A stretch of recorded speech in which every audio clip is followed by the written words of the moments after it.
Well, good evening, ladies and gentlemen, and welcome into Wilmington Wildcats Weekly, here brought to you by Breezer Construction Company. This is the playoff edition of Wilmington Wildcats Weekly as the Cats back at home here on a Saturday night, 6 o'clock kickoff to take on Elmwood Brimfield. This is the last game in 3A. Everything else is done today, or at least finishing up as we speak. We have the vast majority of those scores for you that we'll get to a little bit later. But tonight, Wilmington has to take care of business here at home in what has proven to be an interesting night weather-wise. We go from being in the 70s and 80s over the last 3 or 4 weeks to now upper 30s, the wind gusting a little bit, and it's going to be one of those nights where you're going to need to run the football, and, well, ironically enough, that's what both of these teams do. We'll see double wing from both sides tonight. And one of the fun things about going into playoff time, we see teams we haven't really seen much of, and Elmwood Brimfield fits that bill. And they've had some interesting games in their schedule, including a matchup with Farmington and some other teams out that direction. But the Cats tonight have been tested as well with teams in 4A all year long. So this should be an interesting matchup with a couple of running teams. Should be a fast game tonight, and hopefully a Wilmington victory. But we've come to find out each and every year the playoffs are kind of their own thing, and we'll see how that works out as the night goes along. Well, we're all ready for it. I hope the Wildcats are. It was a good game last week. We pulled it out at the very end, the controversial play, and kept our record of 9-1 or 8-1 in attack. And now we're ready for Brimfield. Yeah, that was a crazy game last week. Wasn't that something? And a matter of fact, one of the best football games that we've seen in a while, and one of those classic Wilmington-Coal City matchups that went right down to the end. And then, of course, with about 50 seconds left, the wheels came off and everything went crazy. And first, Coal City scored a touchdown, then they didn't. And then Wilmington intercepted it, and there was a flag that nobody could figure out what that was for. And it ended up being a strange night, to say the least. Coal City was not happy, and Wilmington got out of there with a win, which made them 8-1. And the thing for Coal City and what's kind of bit them now is that they dropped to 6-3. And now more than likely they're going to go on the road anyway, but the opponent that they got would have probably been different than what they got today in Taylorville. Yeah, Taylorville's tough. They were losing that game last time that we heard in the second half, although I do not have a final on that just yet. So that did affect things greatly in the IHSA playoffs. I think, quite honestly, that incomplete pass or interception was probably the right call. I would say incomplete pass more than anything. But the fact that the flag ended up being for offensive pass interference negated all of that anyway. Yeah, and it would have been 4th down and like 25 or 4th and 30 for Coal City after that. And the umpire could have alleviated that whole problem if he'd have called the penalty in the first place and draw attention to that. Instead, they just went into conference for about the next 15 minutes while all the people in the stands began to stew and rumble. Well, and that was the thing, though. I was talking with Dennis. You know, the other night we did the playoff preview show last Saturday, previewing all these games tonight and last night around the area. And Dennis said that they did call the penalty, but the problem was they did it in such a fashion where I think nobody saw it. The press box never saw it. They never called it. And what they should have done is done that a couple of times, made it very obvious, come over near the press box and do it and make sure that everybody knows. Right. I think they just did one little quick motion while everybody was confused with the touchdown signal, and then everything got lost in the mix. And that, you're right, that is the key to why everything fell apart. Well, that, and they brought everybody back out onto the field. Right. Then once everybody was on, they pulled them all back off again to discuss it. And it was just, we've said this many times in the past, but once you make a decision, stick with it and go. Yes. And, that it is, you want to make the right call, of course, but in that instance, there's no instant replay. There's no anything that you're going to come up with that's going to change it. So once you get that call, just go with it. And the problem was when they made that take 5 or 10 minutes, then it just kind of brewed into something else. And unfortunately, the end of that game was marred by that whole incident in what was a fantastic Week 9 matchup between Wilmington and Coal City. I think we both agreed that was one of the best football games, high school football games we've seen. It was a shame to have it in that way when they could have made a big deal out of the penalty, and they didn't do it at first. And so consequently, it left things a little up in the air, but they did end out with the right call at the end. it should have been, with the pass interference, it should have been a penalty at least. Sure. No touchdown. And I don't think if they would have gone straight to that, I think the problem would have been mostly solved. I don't know if it would have been 100% solved, but mostly. All right, we have some more stuff to get to here on our pregame show. Unfortunately, tonight we do not have an interview with Coach Raines. This week has been absolute insanity for me, and I'll explain that in a little bit. I was not here for half of the week. Therefore, I was not around to interview Coach. As a matter of fact, I didn't get back here until about an hour ago. I was in Tennessee doing another tournament. So, unfortunately, we do not have that. However, we will talk to Coach Raines after tonight's game, win or lose. We'll be here to talk to him. But I think we know plenty about this team from what I've talked with Dennis over and what went on at Catbackers of the night. We should be able to cover that. And we'll do that for you here in just a minute. We'll take our first break of the night. We'll come back, take a look at what went on around 3A today. We have full scoreboard updates from all the other brackets and everything. We'll do that at halftime and then in the postgame tonight as well when we check the IHSA football scoreboard brought to you by Odekirk Allred and Associates. But we will check 3A next, kind of get you caught up where everybody is around the state, and then we'll also get you ready for football tonight here from Wilmington as the Cats back at home to take on Elmwood Brimfield. Take it right back with more in a moment. You're listening to Wilmington Wildcats Weekly, brought to you by Breezer Construction Company here on the Christian Internet Sports Network. Breezer Construction Company is a proud supporter of Wilmington Wildcats football on the Christian Internet Sports Network. For over 40 years, Breezer Construction Company has led the way in providing quality construction to the industrial, utility, and pipeline industries. For more information on Breezer Construction Company, go to breezerconstruction.com. That's breezerconstruction.com. Or call 815-521-0900. Quigley Technology Services is your local source for computer help. They have built numerous websites, including ours, here at the Christian Internet Sports Network. Quigley Technology Services also specializes in virus removal, so your computer will get back to full speed now. And you can trust them for first-class computer repair, including free local pickup and delivery, plus on-site service, including after hours. Contact Quigley Technology Services at 815-293-7844 or stop by at quigtech.com. That's QUIG tech.com.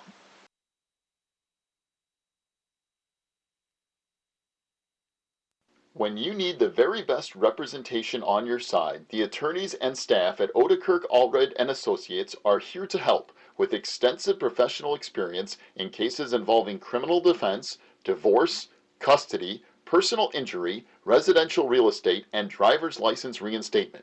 Odekirk Allred and Associates and its diverse team is prepared to commit personalized attention and aggressive representation to achieve positive outcomes for your most stressful legal issues. Odekirk Allred and Associates has a team of highly skilled attorneys from the area, including Wilmington locals. Odekirk Allred and Associates takes pride in its communication skills and unmatched reputation for success. Contact Odekirk Allred and Associates at 815-740-1700 or stop by their new office location in Wilmington at 1095 South Water Street for your free consultation today. Phelan Acres Bible Church is the perfect place if you are looking for a church to call home. They have services every week, including Sunday school at 9:45, morning worship at 11, and Wednesday night prayer meetings at 7. Phelan Acres Bible Church is located at 26009 Willow Lane in Wilmington, Illinois. And for more information, call 815-476-7818. That's 815-476-7818. Back here to Wildcats Weekly, brought to you by Breezer Construction Company as we get set for opening round of the 3A playoffs here tonight. Wilmington and Elmwood Brimfield. Some results from around the state in Class 3A. Farmington defeats Winnebago 48-6. Wow. So the Farmington Farmers await the winner of tonight's game between Wilmington and Elmwood Brimfield. If Wilmington wins, they would be on the road at Farmington. If Elmwood Brimfield wins, Farmington would visit Elmwood. Other scores, I-8 score from 3A, Piatone 41-20 over Paxton Buckley Lota. It was IC Catholic over Watseka 55-6. Williamsville, big surprise, right? Williamsville 52-6 over Spring Valley Hall. Central Catholic out of Bloomington, a 35-21 winner over Beardstown. It was Byron 28, Eureka 7. Monticello 35-14 over Poplar Grove North Boone. Pleasant Plains 51-20 over Trenton. It was Newton 17, Alton Marquette 6. Decatur St. Teresa 34-8 over Marshall. Carlinville 52, Wood River East Alton 19. It was Vandalia 41-14 over Fairfield. Greenville 39, Cesar Valier 20. Also Anna Jonesboro 22-8 over Hillsboro. And Pana a 39-26 winner over DuQuoin. That's all the 3A results. So Farmington awaits the winner of Wilmington and Elmwood Brimfield. Peatone already a winner. They'll take on IC next week. Holy smokes, good luck with that one. And Williamsville and Byron winners also in that upper division along with Monticello. So we'll have the national anthem here. We'll take a break. We'll come back and we'll preview tonight's game with Elmwood Brimfield here in just a moment. You're listening to Wilmington Wildcats Weekly, brought to you by Breezer Construction Company.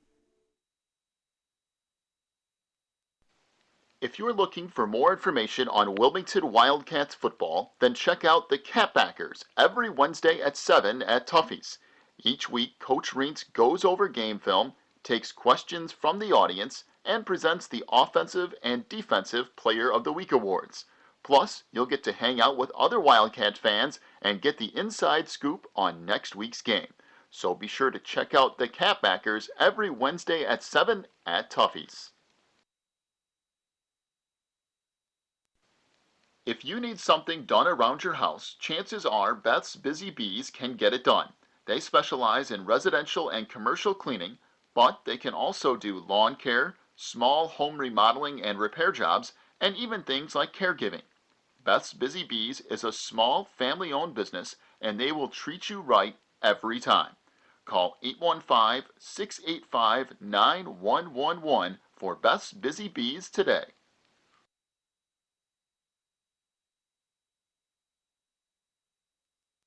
Warren's Collision Center is your hometown body shop. Your vehicle will get expert care with their drive-on frame rack and in their Bink spray booth. Warren's offers free estimates, pickup and delivery service, and they will get you set up with a loaner car while yours is in the shop. Warren's Collision Center is located at 242 North Front Street in Braidwood, or online anytime at warrenscollision.com. That's warrenscollision.com. Warren's Collision Center, where they care beyond the repair. This is Wilmington Wildcats Weekly, brought to you by Breezer Construction Company as we get set for the 3A playoffs here tonight. Opening round between Wilmington and Elmwood Brimfield. You know, we talked a little bit ago about Elmwood Brimfield being another double wing team as they will run the ball a lot like Wilmington, although Elmwood Brimfield might actually go to the air a few more times than the Wildcats here tonight. And if you are the Trojans, that's probably the way to go, seeing that Wilmington's one weakness really this year has been through the air, giving up some big plays. And they've done that on the ground a little bit too, but through the air has been a little bit of a problem. So we'll see what Elmwood Brimfield decides to do. And we've seen teams completely change up strategies when it comes to playing Wilmington, so it'll be interesting to see what the plan they come up with tonight is. Yeah, it'll also be interesting to see if Coach brings in the second quarterback and puts him in there and surprises him just a little bit. I don't know if Elmwood has seen that in the films or not. Well, I'm sure somewhere along the line they have. Now, they did not use it last week, interestingly enough, yeah, they did. at Coal City. And it has been out there, but there's only been a couple of games tonight where it was used a lot. Yeah, when Dempsey comes in there, he makes a different approach to the ball, and the defending team against the run has to compensate with another back, and that's caused a lot of teams trouble. Well, they only done it 2 or 3 times, but boy, it has really worked. I'll tell you one thing, it is not a large crowd tonight, although who can blame people? It is freezing cold outside. I mean, it's got to be upper 30s at best here as the Cats get set to take the field. This is definitely not the normal crowd for Wilmington. especially when it comes to a playoff game. But you'll still get the hoopla that comes along with everything. The Cannon's here tonight.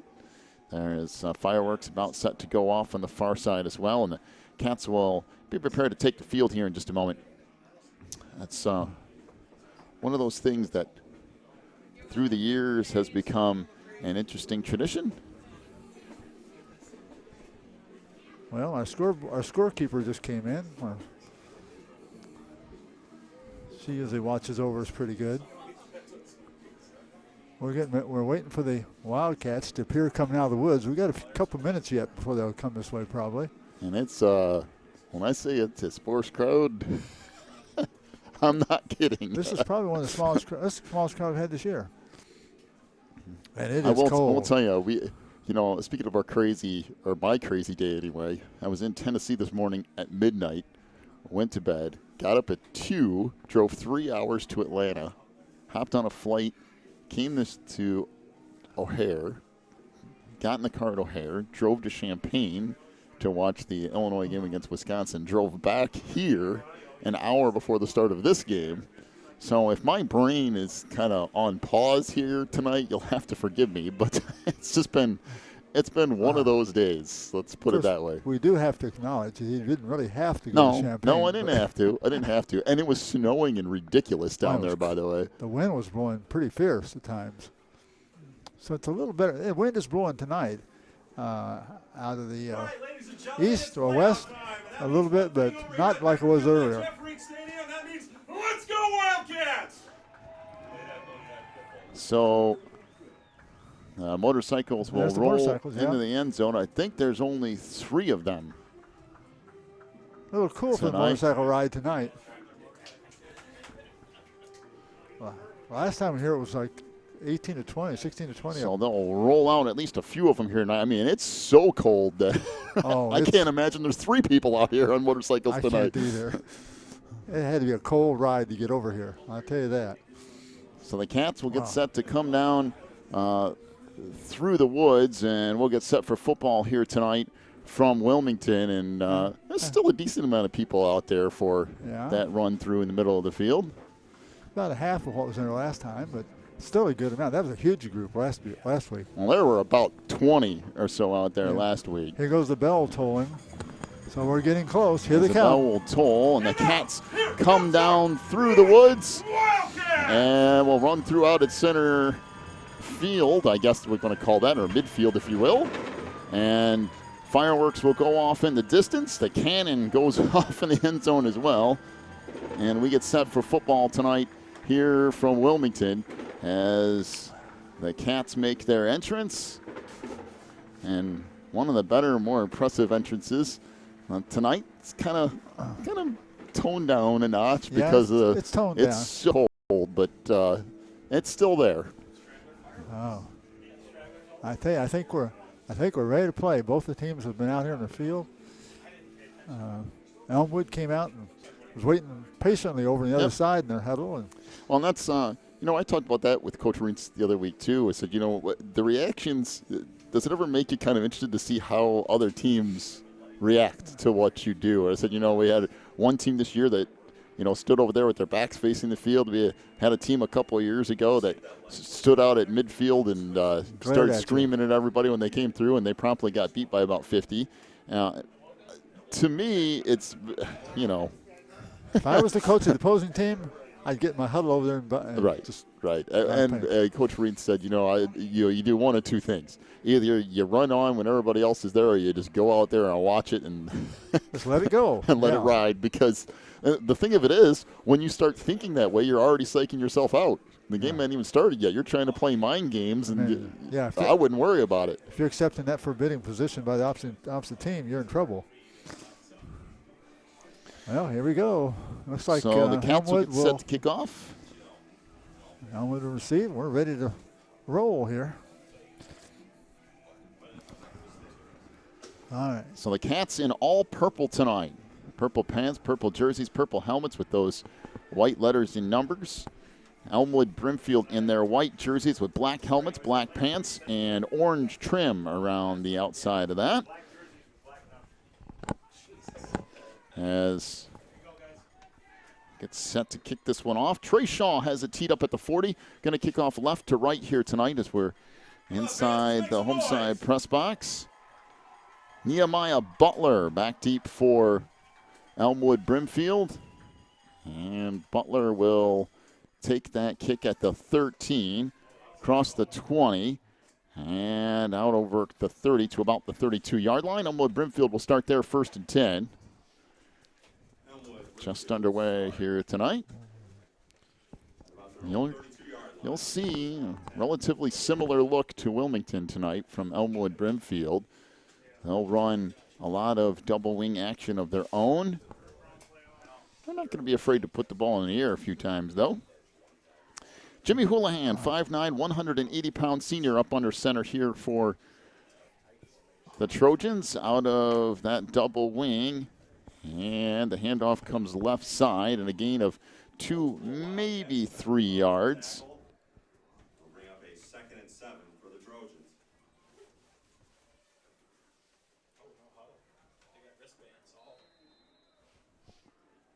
I believe that was 85 on the carry. Handoff goes up the middle to Sam Hedrick, who gets pushed back after a gain of a couple. Bring up 3rd down and 5 for Elmwood Brimfield. I believe that was Andrew Andres on the first carry for Elmwood. So now 3rd down and 5, back to a really tight formation out of this double wing. And the quick pitch back will be stacked up, and this will not be enough for a 1st down. Gain of maybe 4. Looks like Luke Wyatt, 5'9", 185-pound junior on the carry. It'll bring up 4th down and a yard for the Trojans. And early on here, are they going to go for it on 4th and 1 at their own 40-yard line? I guess they figure if they're I guess they are. Long haul, they're going to go for the win. So 4th down and a yard. Back to the double wing again. Land under center as he'll hand it off, and they'll pick up 2, close to 3 yards as Luke Wyatt on the carry. Be 1st and 10 for the Trojans from their own 44-yard line. Well, they've been doing some hard running. They got the wristbands with their plays on them, and they just call out the number in the wristband, evidently. And the pitch to Andres again. He'll pick up a yard off that left side. Good job by the Wilmington defense to kind of crash off the end. As Andrew Andres, 5'9", 180-pound senior on the carry, bring up 2nd and 9 for the Trojans from their own 45-yard line. Again, everything packed, really packed in. As the handoff goes to the fullback, and that's stacked up for no gain. That's Adam Greer, a 6', 180-pound junior on the carry for the Trojans. Bring up 3rd down and 8 for Elmwood Brimfield. There's a big 3rd down for this Wilmington defense here early.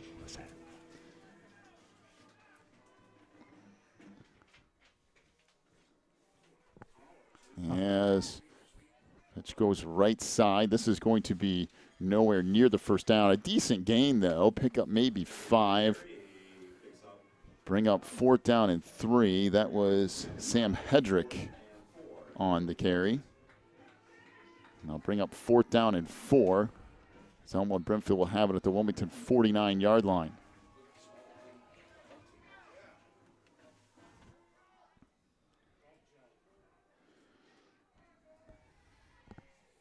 So a snap back here and a kick, more of a line drive kick taken at the 20, 25, 30-yard line, 35, 40, 45, 50, all the way down to the 45-yard line goes the return by Brock Bolzer. Dennis Harding almost got taken out on the sideline. He got shoved back into the fence.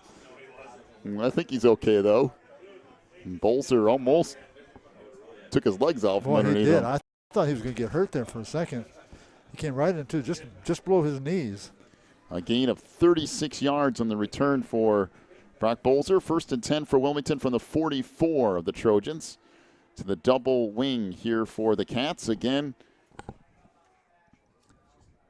Wilmington with Dempsey and Mateo Lombardi, the wing backs, and Lombardi will pick up close to 4 on first down off that right side. So Keaton Hopwood once again under center tonight for the Cats, the 6'1", 160-pound sophomore.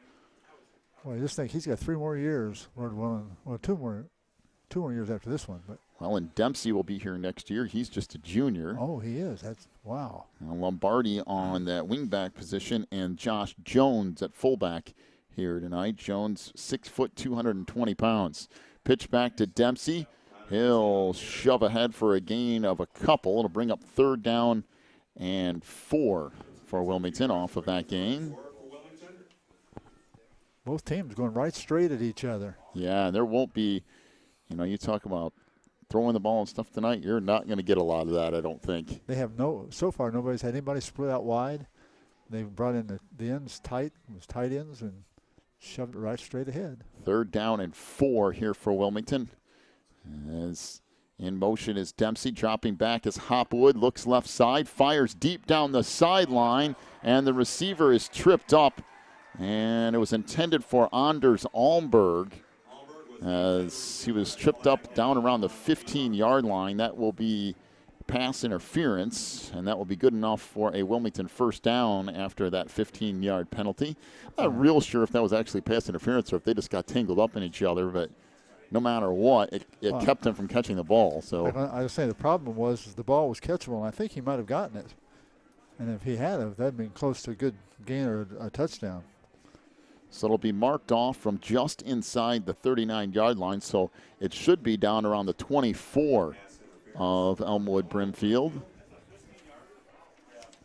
So it'll be 1st and 10 for Wilmington from the 23-yard line of the Trojans. So the Cats moving the ball here on their first drive of the night. Last game in 3A here on a Saturday night. Hopwood back under center. In motion is Dempsey, and the handoff goes to the fullback, Josh Jones.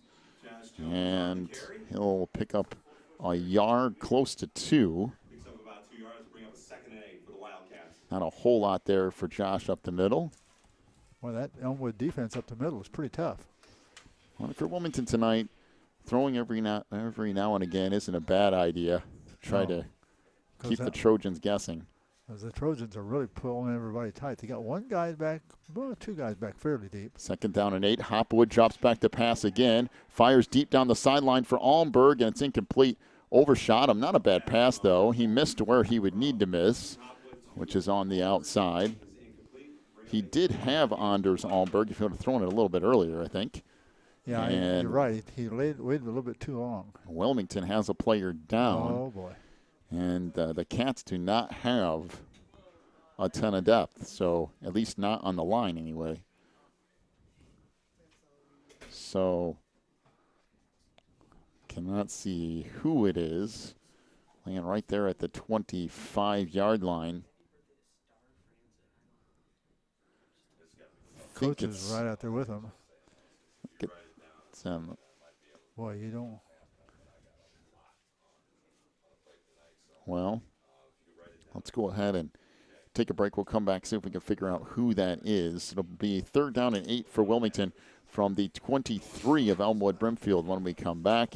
You're listening to Wilmington Wildcats football on the Christian Internet Sports Network. Teresa's Family Styling Salon in Wilmington is an all-ages salon that will style your hair for that special look. They offer cuts, perms, and coloring for any fashion. They also carry Paul Mitchell and Brocato products. Teresa's Family Styling Salon is located in the Southgate Plaza in Wilmington, and you can call for an appointment at 815-476-1955. That's 815-476-1955.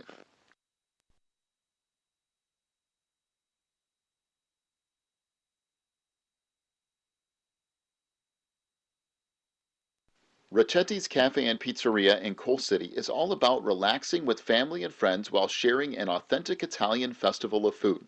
They are the home of the Chicago-style deep dish pizza, but they also have a full menu including pastas, burgers, salads, and more. Check out all of their daily specials too online at racchettis.net. Ricchetti's Cafe and Pizzeria is at 375 South Broadway in Coal City, and they are open till midnight or later every night. Stop in for an authentic Italian experience at Ricchetti's. Well, the injured player for Wilmington is Blake Geis as he comes over to the sideline, and that's going to be a huge hole to try to fill in that Wilmington line. Blake, a 6'3", 250-pound senior who is now over on the trainer's table. Handoff goes right side to Lombardi. There's not a lot doing there. And he'll bring up 4th down and 7 as they look at Blake's knee. And, boy, you want to talk about going back to the drawing board. You might be doing that shortly. Can you imagine missing his blocking in there and on defense? Ooh, my. And that did not look like something he's going to be coming right back out there from either. He could barely put any weight on it coming off the field. And, you know, Blake is a leader in multiple facets on this team. Yeah, one of their captains. So Hopwood under center. He'll drop back to pass, rolls right side, fires down the middle of the field, has a receiver, caught, touchdown! Connor Dempsey, a 22-yard touchdown reception off the pass from Keaton Hopwood. And Wilmington leads at 6-0 with 6:02 to go opening quarter. Well, it's not the prettiest pass in the world, but he managed to get it off. The defender fell down when he cut up field and left him wide open. He was open to begin with anyway, probably 4 or 5 yards. But when the defender went down, there was nobody with him. So Trey Shaw on to attempt the extra point here.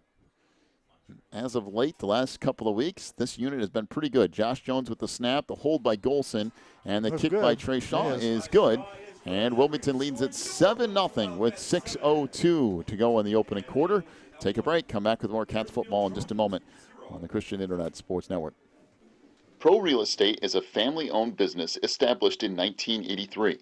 Its staff and sales agents work in all areas of real estate sales, from first-time homebuyers to experienced investors. Located at 506 South Water Street in Wilmington, clients are welcome to stop by to discuss their real estate needs or visit our website at pro-homes.net.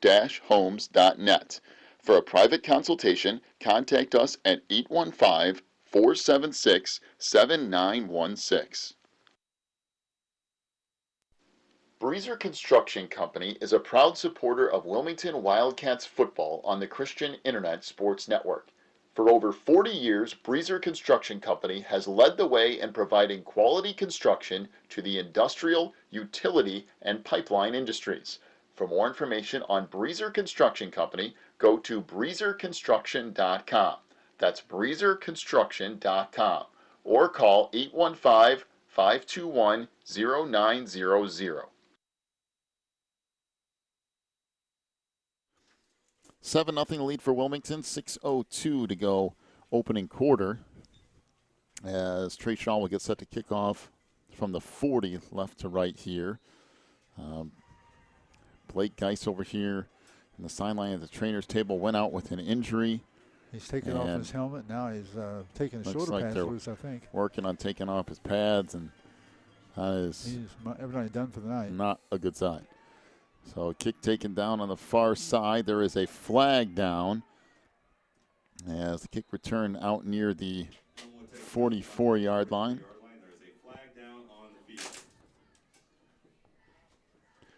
See what this penalty is. And it is a block in the back on Elmwood Brimfield. Well, now some people are going to have to step up for Wilmington on the offensive and defensive lines. That's a huge hole to fill. In more ways than one. And I mean, just the size alone. You think,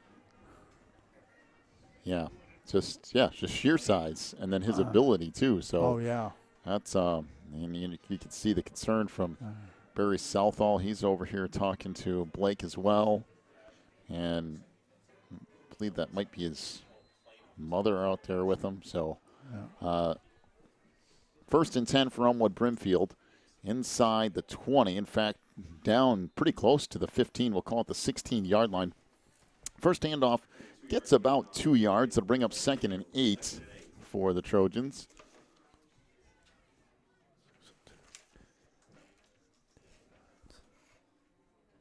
On the carry was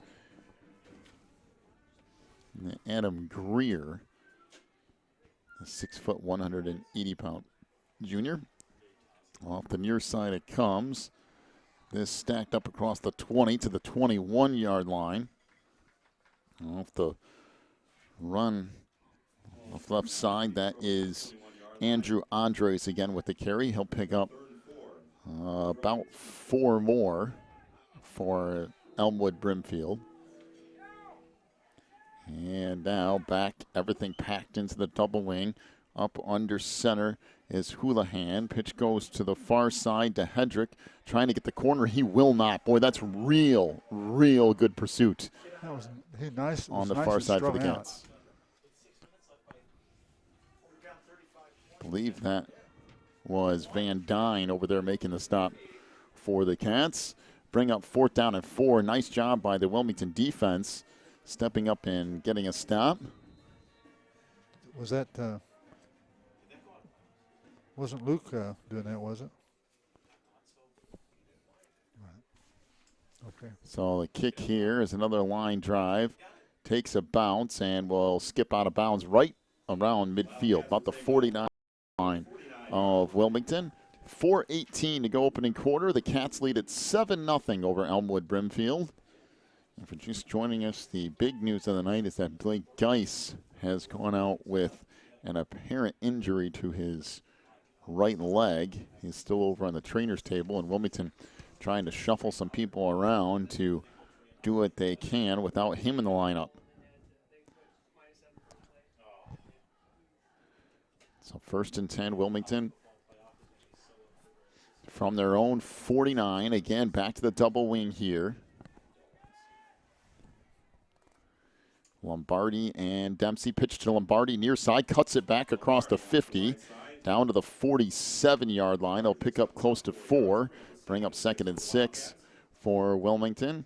Again, good patient running from Lombardi, just kind of taking his time off that right side. He is fun to watch as he rolls out to the right like that or to the left. He keeps his eye along the line of scrimmage, and as soon as the hole opens up, he shoots through it. If he gets past the initial thing, watch out, because then he turns on the jets. 2nd down and 6 for Wilmington from the 47 of Elmwood Brimfield. Again, back to the double wing. Dempsey went in motion, and jumping on the near side was Brandon Lance. And this will go from 2nd and 6 to 2nd and 1. We see Wilmington use that from time to time, and you know, more times than not, that's become a regular thing, that little stop motion from the wingbacks where they just take a couple of steps sideways and then stop and then go back to their original spot, and that's just wreaked havoc on defenses who can't seem to stay on sides. Usually that little break back like that's precursor to the strike being made against your team, and they want to get in place, and it really pulls you off sides. 2nd down and a yard. And the handoff to the fullback, Josh Jones. He bangs ahead down to near the 36-yard line. And Josh will pick up a 1st down. Tackle made in the play by Nathan Rushing, a 6'1", 195-pound senior for the Trojans. So Wilmington will have it 1st and 10 from the Elmwood Brimfield 36-yard line.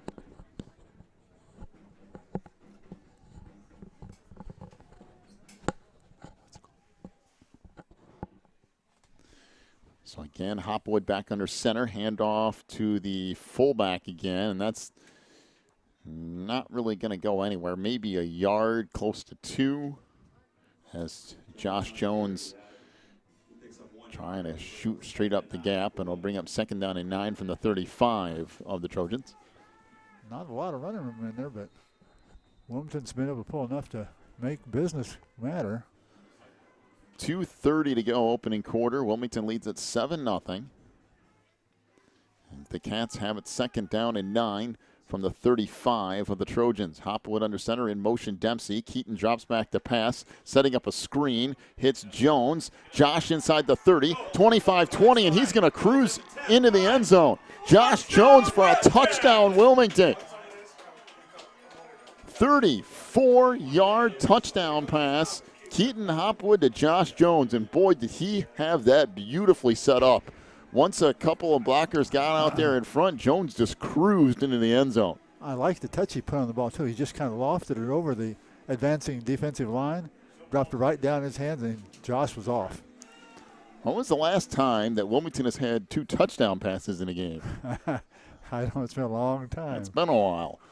So Trey Shaw on to attempt the extra point here off the second touchdown pass of the night for Keaton Hopwood. And that kick is no good, sailed wide left. And it will stay 13-0 Wilmington, 2:10 to go opening quarter. Take a break, come back with more Cats football in just a moment on the Christian Internet Sports Network. When you need the very best representation on your side, the attorneys and staff at Odekirk Allred and Associates are here to help with extensive professional experience in cases involving criminal defense, divorce, custody, personal injury, residential real estate, and driver's license reinstatement. Odekirk Allred and Associates and its diverse team is prepared to commit personalized attention and aggressive representation to achieve positive outcomes for your most stressful legal issues. Odekirk Allred and Associates has a team of highly skilled attorneys from the area, including Wilmington locals. Odekirk Allred and Associates takes pride in its communication skills and unmatched reputation for success. Contact Odekirk Allred and Associates at 815-740-1700 or stop by their new office location in Wilmington at 1095 South Water Street for your free consultation today.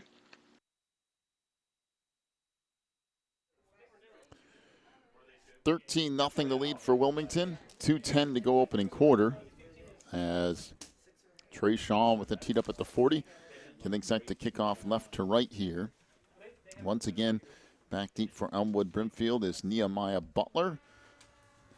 Back at his own 15. And I believe that's Sam Hedrick on the near side. So the approach and the kick from Shaw, taken down at the 30. Across the 35 out to the 38-yard line. Bolster on the tackle. As Bolster brings down the ball carrier. 29. Well, the return man taking a little while to get up. And I don't have a 29 on here, so I don't know who it is. Yeah, that's the second injury of the night. The first one was Blake Geis, who is still on the trainer's table with some ice wrapped around his leg. Blake, the 6'3", 250-pound senior captain lineman for the Wilmington Wildcats. He went down with an injury earlier, and now the second injury of the night is to a Trojan player down at the 39-yard line of Elmwood Brimfield. So we'll let them take a look at this player. We'll let you know who that is in just a moment. Back with more Wilmington Wildcats football in just a minute. You're listening to the Christian Internet Sports Network. Quigley Technology Services is your local source for computer help. They have built numerous websites, including ours, here at the Christian Internet Sports Network. Quigley Technology Services also specializes in virus removal, so your computer will get back to full speed now. And you can trust them for first-class computer repair, including free local pickup and delivery, plus on-site service, including after hours. Contact Quigley Technology Services at 815-293-7844 or stop by at quigtech.com. That's QUIG tech.com. Phelan Acres Bible Church is the perfect place if you are looking for a church to call home. They have services every week, including Sunday school at 9:45, morning worship at 11, and Wednesday night prayer meetings at 7. Phelan Acres Bible Church is located at 26009 Willow Lane in Wilmington, Illinois. And for more information, call 815-476-7818. That's 815-476-7818. Gavin Wilson is the injured player from Elmwood Brimfield. Gavin, a 5'7", 140-pound junior running back who was returning that kick, and he had to get some help getting off the sideline. And now 1st and 10, Elmwood Brimfield from their own 38. Handoff goes right side. Sam Hedrick breaks it around the end. There's a flag down, and this more than likely going to come back. Hedrick got the corner and got down to the Wilmington 47-yard line or so. It is a hold on the Trojans.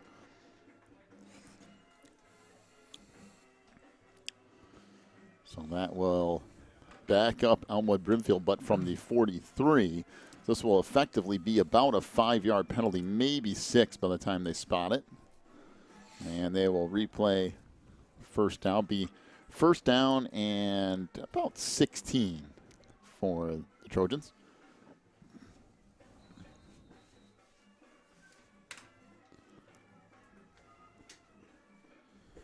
So Jimmy Houlihan back up under center again. Back to Trojans version of the double wing, handoff to Hedrick. And this will pick up a yard, maybe 2. Nothing doing in the middle of that Wilmington defense. That play anchored by Jake Hill, 6'1", 225-pound senior. Bring up second down and 15, so a gain of a yard. They're still packed in tight. Houlihan under center. Handoff goes up the middle. I believe that was Luke Wyatt, I think. I'll take taking a look when they get out of there. 85? Actually, yes, it was.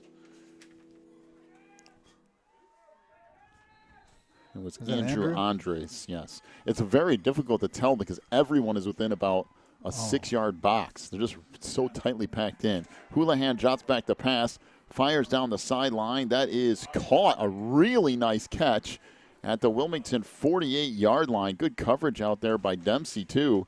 Doesn't give some credit on the play to Vince Lenzi. 6'3", 185-pound sophomore came down with that reception. Gain of about 18 on that play. Pitch comes back off that right side to Luke Wyatt. Wyatt will bang ahead for a gain of 3 yards. Bring up second down and 7 for the Trojans here. And you get the feeling that Houlihan and this Elmwood Brimfield team is going to have to do what they just did there, which is pass the ball a little bit tonight if they want to have a shot. I think packed in again. Houlihan pitches it off the left side. This is Andres. He'll pick up about 2 yards and bring up third down and 4. Good job by the interior of that Wilmington defense kind of cycling over to cut that off. And down to 3 seconds to go in our opening quarter, and that will do it for the first. 13-0 lead for Wilmington as we'll head to quarter number 2. Be back with more Cats football in just a moment here on the Christian Internet Sports Network. If you're looking for more information on Wilmington Wildcats football, then check out the Catbackers every Wednesday at 7 at Tuffy's. Each week, Coach Reentz goes over game film, takes questions from the audience, and presents the Offensive and Defensive Player of the Week awards. Plus, you'll get to hang out with other Wildcat fans and get the inside scoop on next week's game. So be sure to check out the Catbackers every Wednesday at 7 at Tuffy's.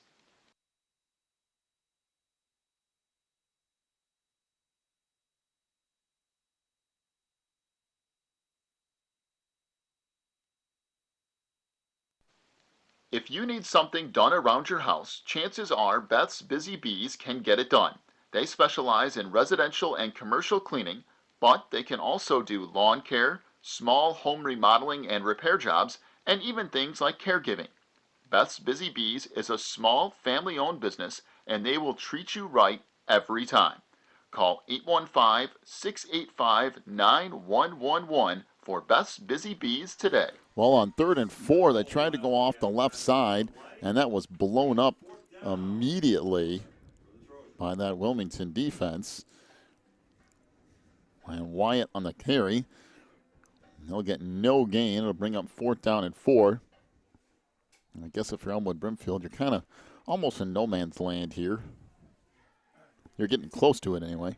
If you kick it, you don't get that much out of it. And so 4th down and 4. Pitch goes to the far side. Andres trying to get the corner, and he does not. Stood up by Connor Dempsey. No gain, and Wilmington turns over Elmwood Brimfield on downs. Boy, that's nice job by Connor, just stretching that play out to the far sideline and just making Andres run out of room and pushing him to the boundary, and Wilmington will take over 1st and 10 from their own 43. And that's the problem if you're the Trojans. If you go for those, now this isn't so bad because Wilmington's at the 43, but still, you give them a much shorter field than you might have. Pitch comes near side. Dempsey, boy, there is nowhere to go. This is going to be a huge loss. Half the Elmwood Brimfield team out there to tackle him.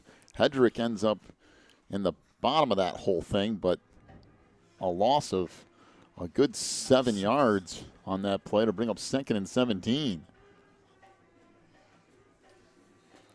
I'm going to tell you what, that wasn't going anywhere from the beginning. As soon as they pitched the football, there was 4 Trojans standing back there. And they were just expecting it, huh? That's what it looked like. Man alive. Back to the double wing. And Hopwood drops back to pass, steps up in the pocket. Now tries to scramble and nowhere to go. He'll get maybe a couple back. I'll bring up 3rd down and about 15. Yeah, It was actually a really good job by Keaton to step up in the pocket because he was about ready to get blasted. I thought he was going to duck down and go ahead and run, but he elected to kind of step around a little bit and try to avoid things, and they just collapsed on him. Good pursuit by the defense that time. Not real sure there was a whole lot of room to run, too. Yeah, well, it really wasn't. You're right. It really wasn't. So 2 receivers split out to the far side. That's Lombardi and Dempsey. Now Hopwood out of the shotgun as he'll hand it off to Josh Jones on a little draw play on 3rd and long. He'll pick up about 3 to bring up 4th and 12 for Wilmington as the Cats will be forced to punt here. Grant Imhoff, 5'9", 173-pound junior, will punt tonight for Wilmington. So 4th down and 12 as the Cats split out here.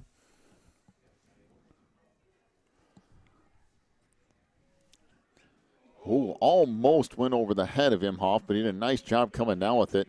And then gets the kickoff taken at the 25, out across the 35. Hedrick up the sideline, across midfield to the 40, and finally tackled inside the 30-yard line down near the 27 by John Golsing, who he was the last guy. Managed to track him down and tackle him.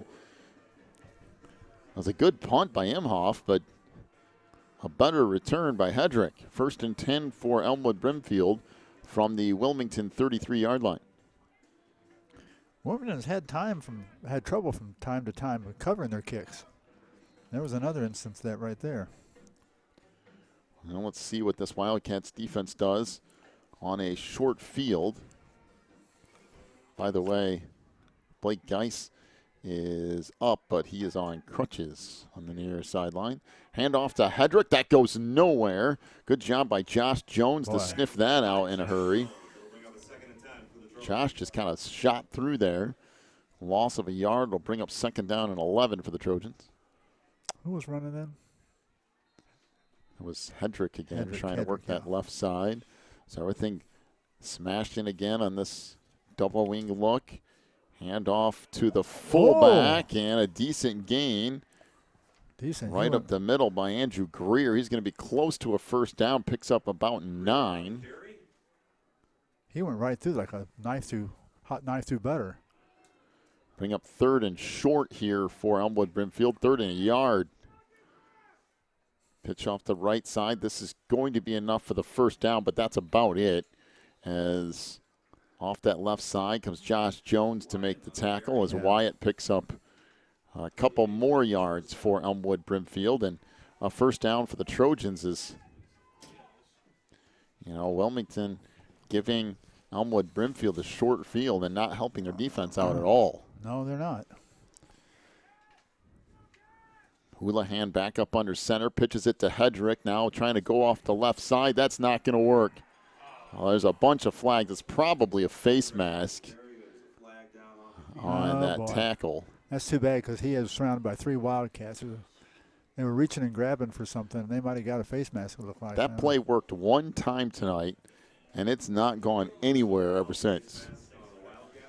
So a personal foul face mask on Wilmington. That's a 15-yard penalty. So after the punt return, gets down inside the 35. Now the 15-yard face mask penalty will give Elmwood Brimfield another first down. As a matter of fact, it might be inside the 15. It will be down to the 13-yard line. Well, that's why you got to keep your mind and your brain in gear and not be just grabbing for something. And timeout here to Wilmington. 7:55 to go in the half. 13-0 the lead for the Cats here over Elmwood Brimfield. We'll take a break. Come back with more football in just a moment. You're listening to the Christian Internet Sports Network. Warren's Collision Center is your hometown body shop. Your vehicle will get expert care with their drive-on frame rack and in their Bink spray booth. Warren's offers free estimates, pickup and delivery service, and they will get you set up with a loaner car while yours is in the shop. Warren's Collision Center is located at 242 North Front Street in Braidwood, or online anytime at warrenscollision.com. That's warrenscollision.com. Warren's Collision Center, where they care beyond the repair.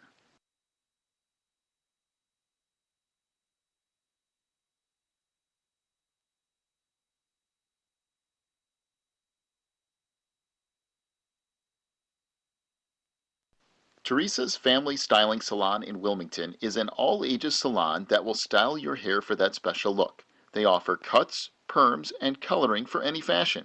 They also carry Paul Mitchell and Brocato products. Teresa's Family Styling Salon is located in the Southgate Plaza in Wilmington, and you can call for an appointment at 815-476-1955. That's 815-476-1955. Well, it was first down and a yard, and the play off the right side gets down inside the 10, down near the 9 on the run by Wyatt.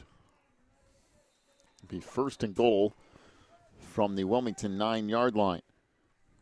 Pitch to Andres up that left side, and he'll get down near the 5-yard line, picks up close to 4 on first down, bring up second and goal from the 5.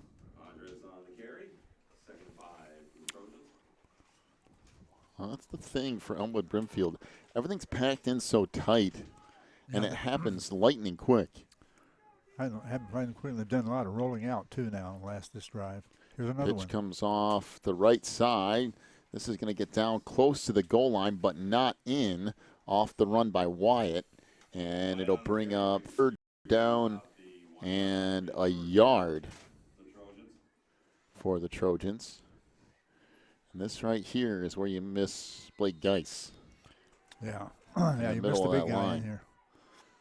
So third down and a goal, and there's a huge hit in the backfield. The ball came out, and Wilmington says they have it. And they do. What a huge hit at the 1-yard line. I'm not sure who made that hit, but my goodness. Was it a hit?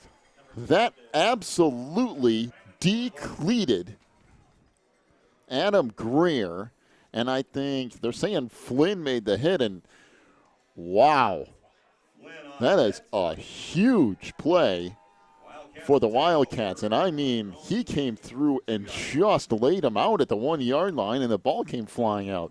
Well, I mean, that wasn't a cheap fumble that time. He was just clobbered. So Elmwood Brimfield gets down to the 1-yard line and cannot punch it in as Flynn manages to make a huge hit. Now Wilmington's going to take a timeout as the play clock was running down here, and with 6:44 to go in the half, Wilmington leads at 13-0, and a huge play from Landon Flynn forces a turnover from Elmwood Brimfield. We'll take a break, come back with more Cats football in a moment. You're listening to the Christian Internet Sports Network. Ricchetti's Cafe and Pizzeria in Coal City is all about relaxing with family and friends while sharing an authentic Italian festival of food. They are the home of the Chicago-style deep dish pizza, but they also have a full menu including pastas, burgers, salads, and more. Check out all of their daily specials too online at ricchettis.net. Ricchetti's Cafe and Pizzeria is at 375 South Broadway in Coal City, and they are open till midnight or later every night. Stop in for an authentic Italian experience at Ricchetti's. 13-0 is the lead for Wilmington. Elmwood Brimfield got set up at the Wilmington 34 on a great kickoff return. Or, excuse me, it's a punt return. By Sam Hedrick. And Wilmington's going to get caught. No, it's a touchdown. Somebody fumbled in the end zone, and Elmwood Brimfield recovers it for a touchdown. What in the world happened there? I mean, it happened in a hurry. Almost snapped the ball, and all of a sudden they're saying touchdown. I'm wondering if the handoff was not completed.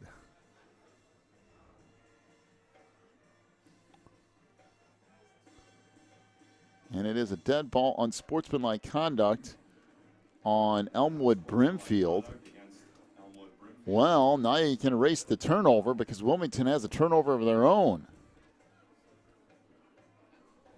I don't know what happened there. Nobody really saw it. It just.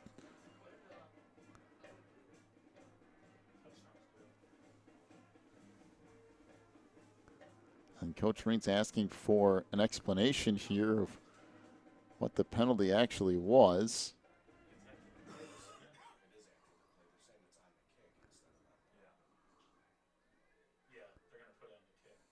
There's another.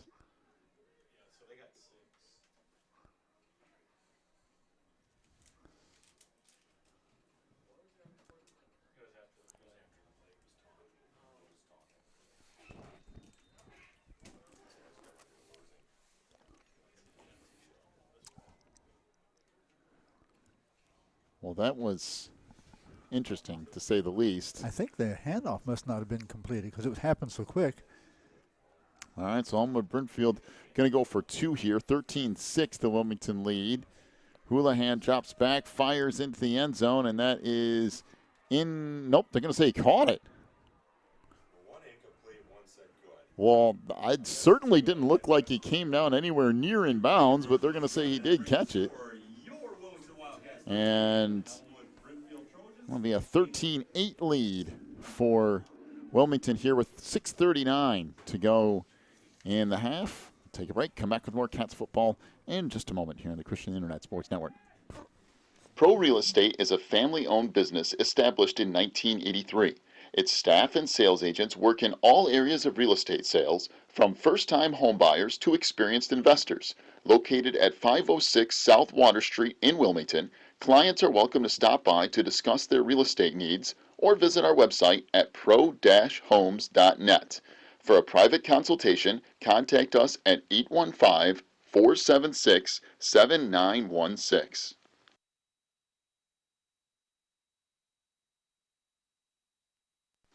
Breezer Construction Company is a proud supporter of Wilmington Wildcats football on the Christian Internet Sports Network.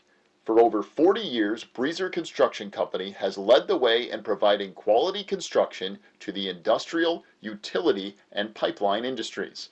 For more information on Breezer Construction Company, go to breezerconstruction.com. That's breezerconstruction.com. Or call 815-521-0900.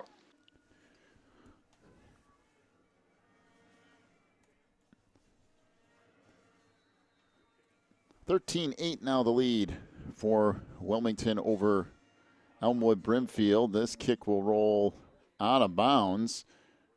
For that matter, it's going to be out at the 41-yard line because I'm pretty sure they just put it where it goes out of bounds unless you.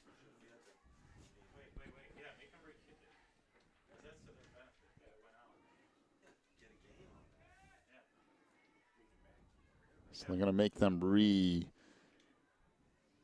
kick this here as they'll put it back even farther. It was already moved back from the penalty. Yeah, and if it hadn't gone out of bounds, they could have picked it up and advanced it farther up the field and been an excellent field. That wasn't bad, but it'd been a lot better field position.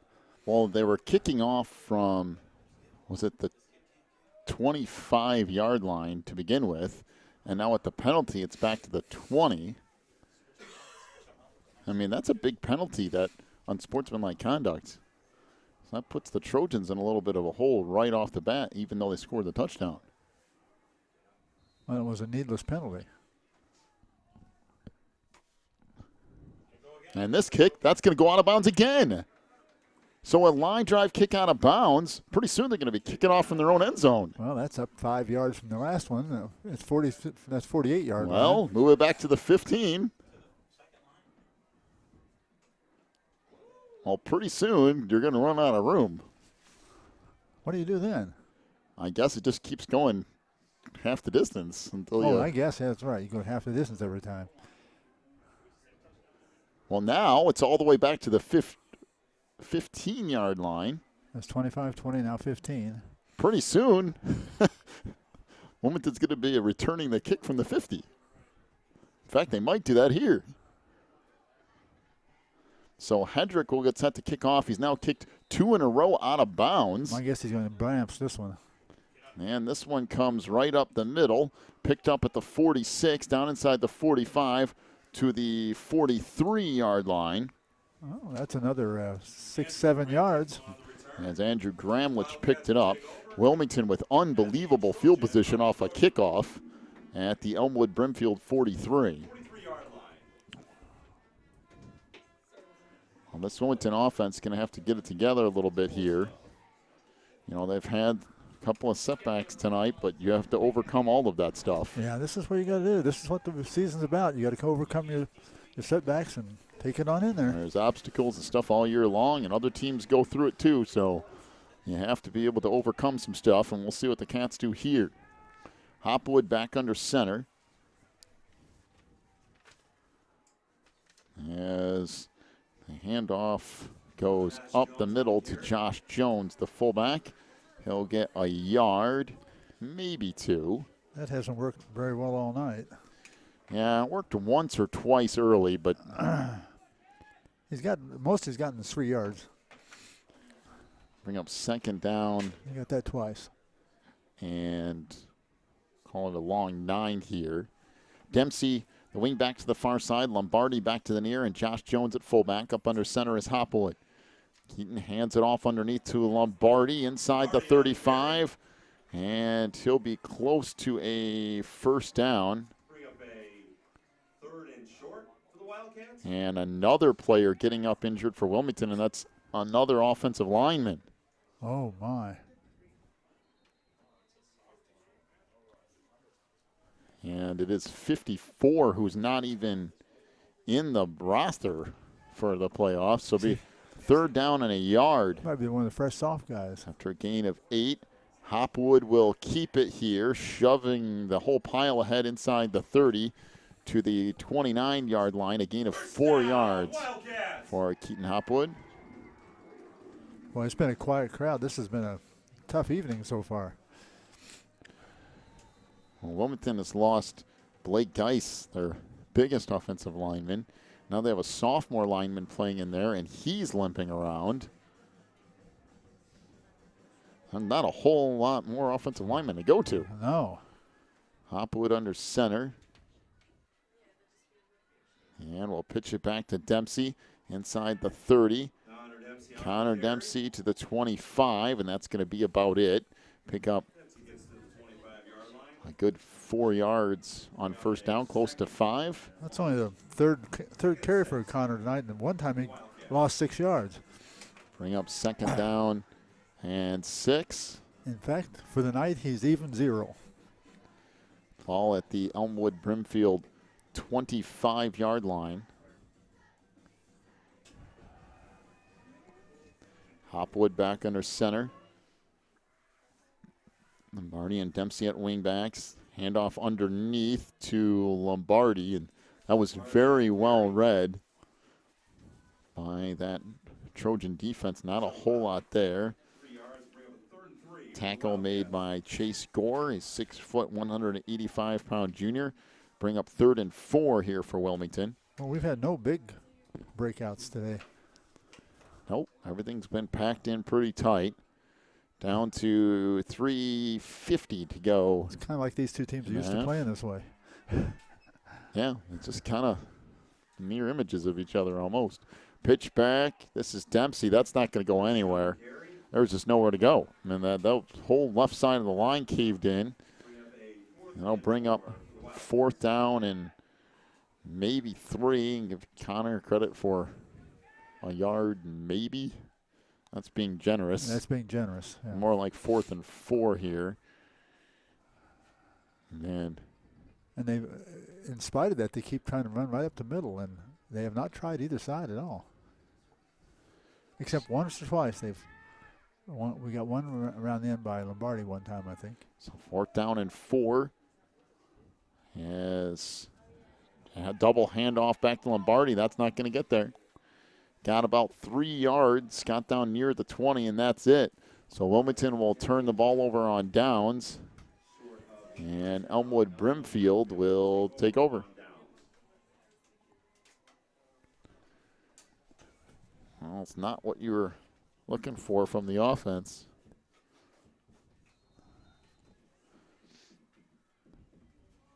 That's a sophomore lineman for Wilmington. I think is cramping up.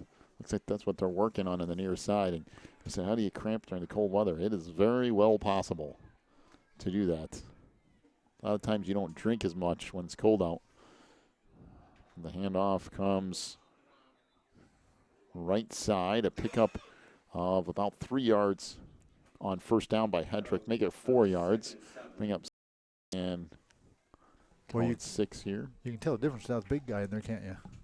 Yeah, well, it definitely. It makes a huge difference. That line is not nearly as stiff. 2nd and 6, keeping it near side. Houlihan trying to get the corner, and that is not going to happen. And the ball came out. They're going to say it was down. Oh, my. As Houlihan got slammed to the ground. 2 or 3 Wilmington defenders out there, and they're going to say he was already down to bring up 3rd down and 6. They tried to have Houlihan keep it coming off the near side.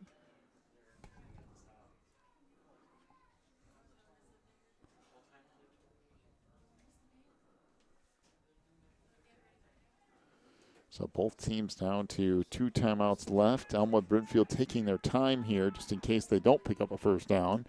3rd down and 6, back to double wing again. And double handoff for Elmwood Brimfield, and that's goes backwards a good 5 yards. Anders Almberg blows that up as on the carry around the left end was Andrew Andres. He'll lose at least 5. Anders Almberg with a great play, just kind of splitting the offensive line to get back there and reading that double handoff. It'll bring up 4th and 10 for the Trojans. 1:39 to go in the half as Wilmington will force a punt here. That was tremendous defense that time. And the Cats have done a lot with punt returns this year. So if there's any time left on the clock, this could be dangerous. Brock Bolzer has been a very good punt returner. So we'll see if the Trojans elect to even really kick it his direction or just kind of angle it somewhere. Yeah. Like for Brock to get a hold of that ball and really fly with it. So Brock will back up to midfield. By the way, stick around for our halftime show brought to you by Ricetti's Cafe and Pizzeria in downtown Coal City. Sure to stop by for their daily specials. We'll have a check of your first half stats and our first full check of the IHSA football scoreboard brought to you by Odekirk Allred and Associates. They kick it away from Bolzer, but it still bounces up in the air. Brock has it inside the 40 and down to the 37-yard line. And again, Wilmington with ridiculous field position at the Trojans' 37. That was a nice job by Brock. They kicked away from him, but when the ball hit the ground, it bounced up so high that he was able to run over and play it anyway. So 1st and 10, Wilmington from the 37-yard line of Elmwood Brimfield. A minute 30 to go in the half and 1 timeout remaining for the Cats. Lombardi and Dempsey, the wingbacks. Pitch back to Dempsey. Connor churns ahead inside the 35-yard line down to the 34. Bring up second down and 7 for Wilmington. Clock runs down to 1:10. Got maybe one more play here, and the Cats are going to have to pick up the pace. Hopwood under center. He'll drop back to pass. Had Anders Almberg open, but didn't look out here. Now he's going to keep it inside the 30 and hit out of bounds at the 29-yard line. And you could tack on a late hit as Nathan Rushing hit. He had almost a first down. Hopwood out of bounds. So the late hit will move it from the 29-yard line. We'll move this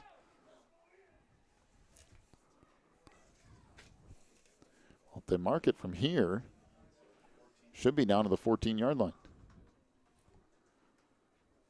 Let's see what this is. It is a personal foul for that late hit out of bounds. And Wilmington will have it 1st and 10 from just inside the 15-yard line of the Trojans. Boy, penalties have already made a big impact in this game, giving opportunities to the opposite team. Well, now Wilmington can use pretty much everything in the playbook with 51 seconds left and a timeout. Plenty of time here. Back to the double wing again. In motion, Dempsey. Hopwood drops back to pass. Rolls to the right side, looking into the end zone.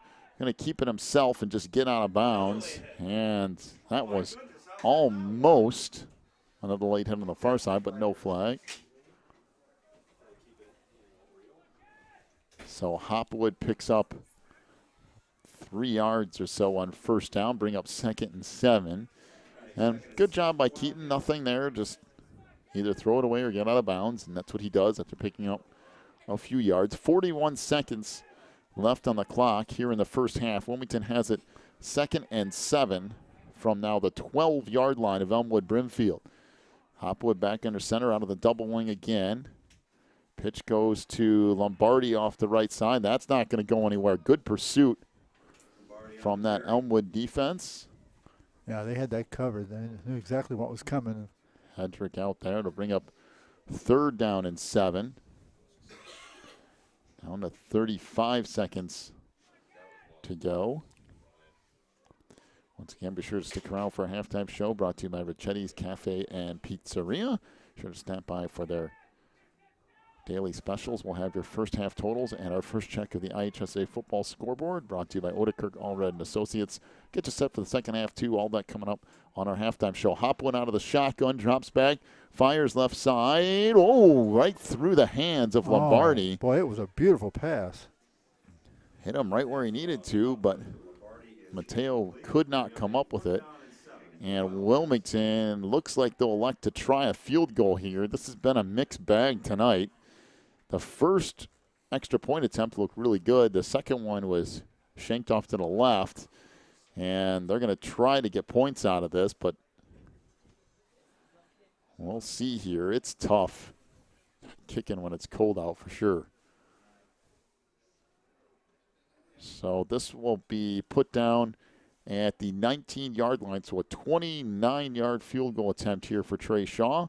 Out of the hole to Golson. Good snap from Jones. The kick from Shaw is good. Trey Shaw with a 29-yard field goal as Wilmington leads it 16-8 over Elmwood Brimfield here with 26 seconds to go in our opening half. One nice kick by Trey Shaw.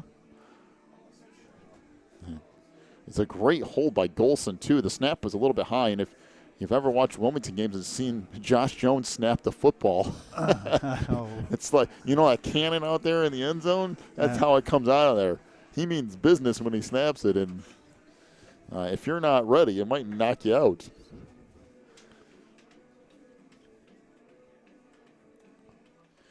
(16-8) the lead for Wilmington here as we near the end of our first half. 26 seconds to go in this opening half. Okay, let me see.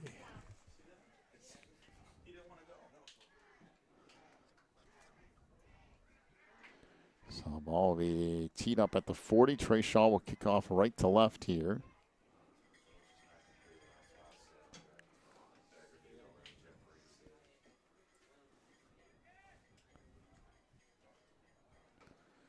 So no matter who wins tonight, they will play Farmington next week. If Wilmington wins, they will be on the road to play the Farmers.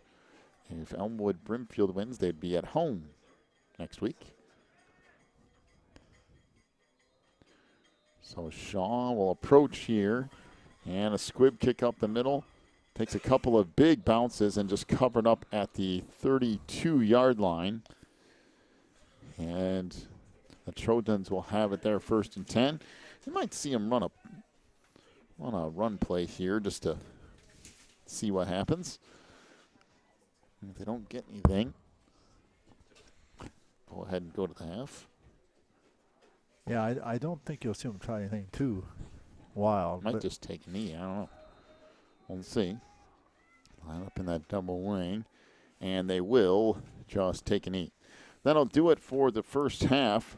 Wilmington leads it 16-8 over Elmwood Brimfield. Welcome into our halftime show brought to you by Ricchetti's Cafe and Pizzeria over there in downtown Coal City. They have those daily specials. Be sure to stop by and enjoy those. And welcome into this halftime show. We have a bunch of stuff going on for you tonight. We'll have your first half stats.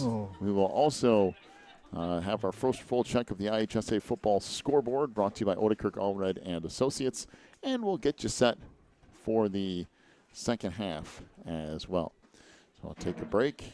Be back with more of the halftime show in a moment here on the Christian Internet Sports Network. Quigley Technology Services is your local source for computer help. They have built numerous websites, including ours, here at the Christian Internet Sports Network. Quigley Technology Services also specializes in virus removal, so your computer will get back to full speed now. And you can trust them for first-class computer repair, including free local pickup and delivery, plus on-site service, including after hours. Contact Quigley Technology Services at 815-293-7844 or stop by at quigtech.com. That's QUIG tech.com.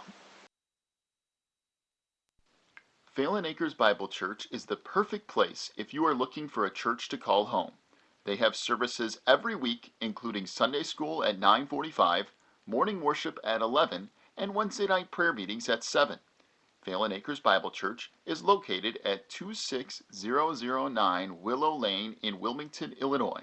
And for more information, call 815-476-7818. That's 815-476-7818.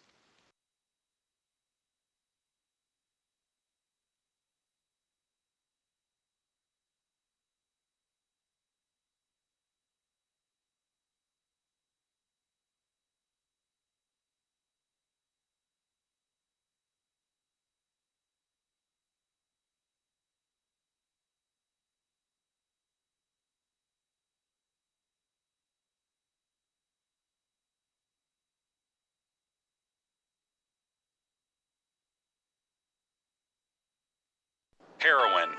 I am Matt Baskerville. As a funeral director in Will County, I can tell you firsthand that I have seen results of heroin overdose. Plainfield Shorewood, 4 dead. Lockport, 5 dead. I am Reagan Freitag. As Wilmington's local prosecutor and Will County board member, I can tell you I have seen the trouble and hardships of addictions. Frankfort, Mokina, New Lenox, 6 dead. Bolingbrook, Romeoville, 6 dead. In Wilmington and Braidwood, heroin equals death or arrest. Wilmington, Braidwood, 8 dead. Thanks to efforts of our local police departments, that number has dropped from 8 deaths in 2015 to 2 deaths so far in 2016. If your family, your friend, or you are suffering from heroin addiction, there is help. Please call 815-476-1660 for more information. Help is only a phone call away. This ad is brought to you by the Wilmington Coalition for a Healthy Community in partnership with ONDCP and SAMHSA.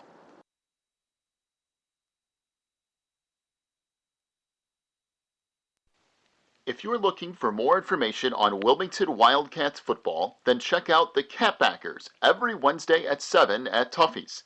Each week, Coach Reentz goes over game film, takes questions from the audience, and presents the Offensive and Defensive Player of the Week awards.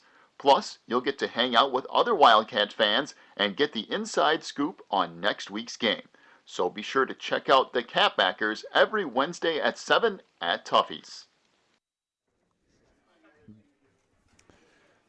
Halftime here brought to you by Ricchetti's Cafe and Pizzeria over in downtown Coal City. Big thank you to them for sponsoring each and every halftime show this year. Wilmington leads at 16-8 over Elmwood Brimfield here in the opening round of the IHSA football playoffs. First half stats, there's not really much. I mean, it was just a lot of running the football, a couple of passes, and for Wilmington, their 2 scores came off of passes other than the 1 field goal that they had. So rushing the football, first off, for Elmwood Brimfield, Sam Hedrick, 5 carries for 11 yards. Adam Greer, 3 carries for 11 yards. It was Luke Wyatt, 18 yards on 7 carries, and Andrew Andres, 9 carries for 14 yards. 25 rushing attempts for the Trojans for 54 yards in the first half. The interesting thing tonight is that the passing has been relatively effective. Jimmy Houlihan, 1 of 1, throwing the football for 18 yards. Vince Lindsay, the 18-yard reception. You total those two together, and 72 yards in our first half of play. For Wilmington, rushing the football, Keaton Hopwood, 4 rushing attempts for 14 yards. Connor Dempsey ran the ball 5 times for 4 yards in the first half. Josh Jones, 5 carries for 10 yards. Mateo Lombardi ran the ball 7 times for 22 yards in the first half. Wilmington, 21 rushing attempts for 50 yards. But their damage has come through the air. Keaton Hopwood is 2 of 4 for 56 yards and 2 touchdowns. Connor Dempsey caught a 22-yard touchdown reception, and Josh Jones caught a 34-yard touchdown reception. And both teams had turnovers in that first half as well. Elmwood Brimfield got all the way down inside the 1-yard line, and Landon Flynn laid out a ball carrier for the Trojans. Ball popped free. Wilmington recovered at the 3. And the next play, the very next play, Wilmington fumbled the football in the end zone and gave up a touchdown. That even the score pretty quick, didn't it? So 100. Get this yardage total for the first half. Yeah. Wilmington 106. Elmwood Brimfield 72. When's the last time Wilmington was outgained in the first half on the ground? Yeah, I mean, this 54 is to 50. just odd first half stats, to say the least, as Elmwood Brimfield has managed to hang on to the football a little bit, but let's face it, without free gifts from Wilmington, they would have no shot at all. No. And the one was the punt return that set them up, and then Wilmington made a nice defensive stand, and then immediately after, they fumbled the ball and gave it a touchdown. Well, and on that drive they got down to that 1-yard line, Wilmington had a 15-yard penalty. Well, and the fumble in the end zone that resulted in a touchdown was nothing to do with Elmwood Brimfield either. It was just whatever happened in the backfield. Somebody missed a handoff or something. Somebody missed a handoff or something. Just boom. First thing you know, they had a touchdown. 16-8 is the lead for Wilmington here at the half. I'm watching the band perform. Yeah. The drum corps spinning around in circles. I get dizzy and just fall over after about 3 or 4 of those, I think. But oh my! The band finishing up their halftime show here tonight. So we'll take a break. When we come back, we'll get to the IHSA football scoreboard, brought to you by Odekirk Allred and Associates. We have scores from everywhere. Of course, it is the opening round of the playoffs this weekend, and we'll get to a lot of that stuff here in just a moment. You're listening to the halftime show, brought to you by Ricchetti's Cafe and Pizzeria in downtown Coal City. If you need something done around your house, chances are Beth's Busy Bees can get it done. They specialize in residential and commercial cleaning, but they can also do lawn care, small home remodeling and repair jobs, and even things like caregiving. Beth's Busy Bees is a small family-owned business, and they will treat you right every time. Call 815-685-9111 for Beth's Busy Bees today.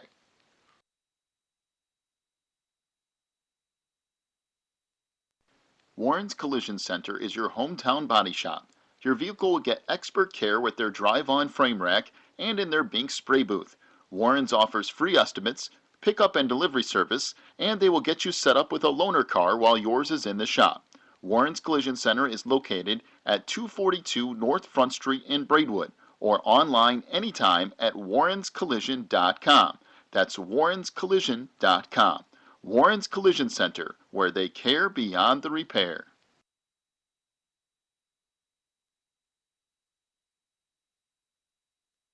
What's up, man? Good to see you're here. Do you want a beer? No thanks, I don't drink. Oh, come on, relax. Have some fun. Everyone else is drinking. We have a lot to do tomorrow, and I can't be all hungover from drinking.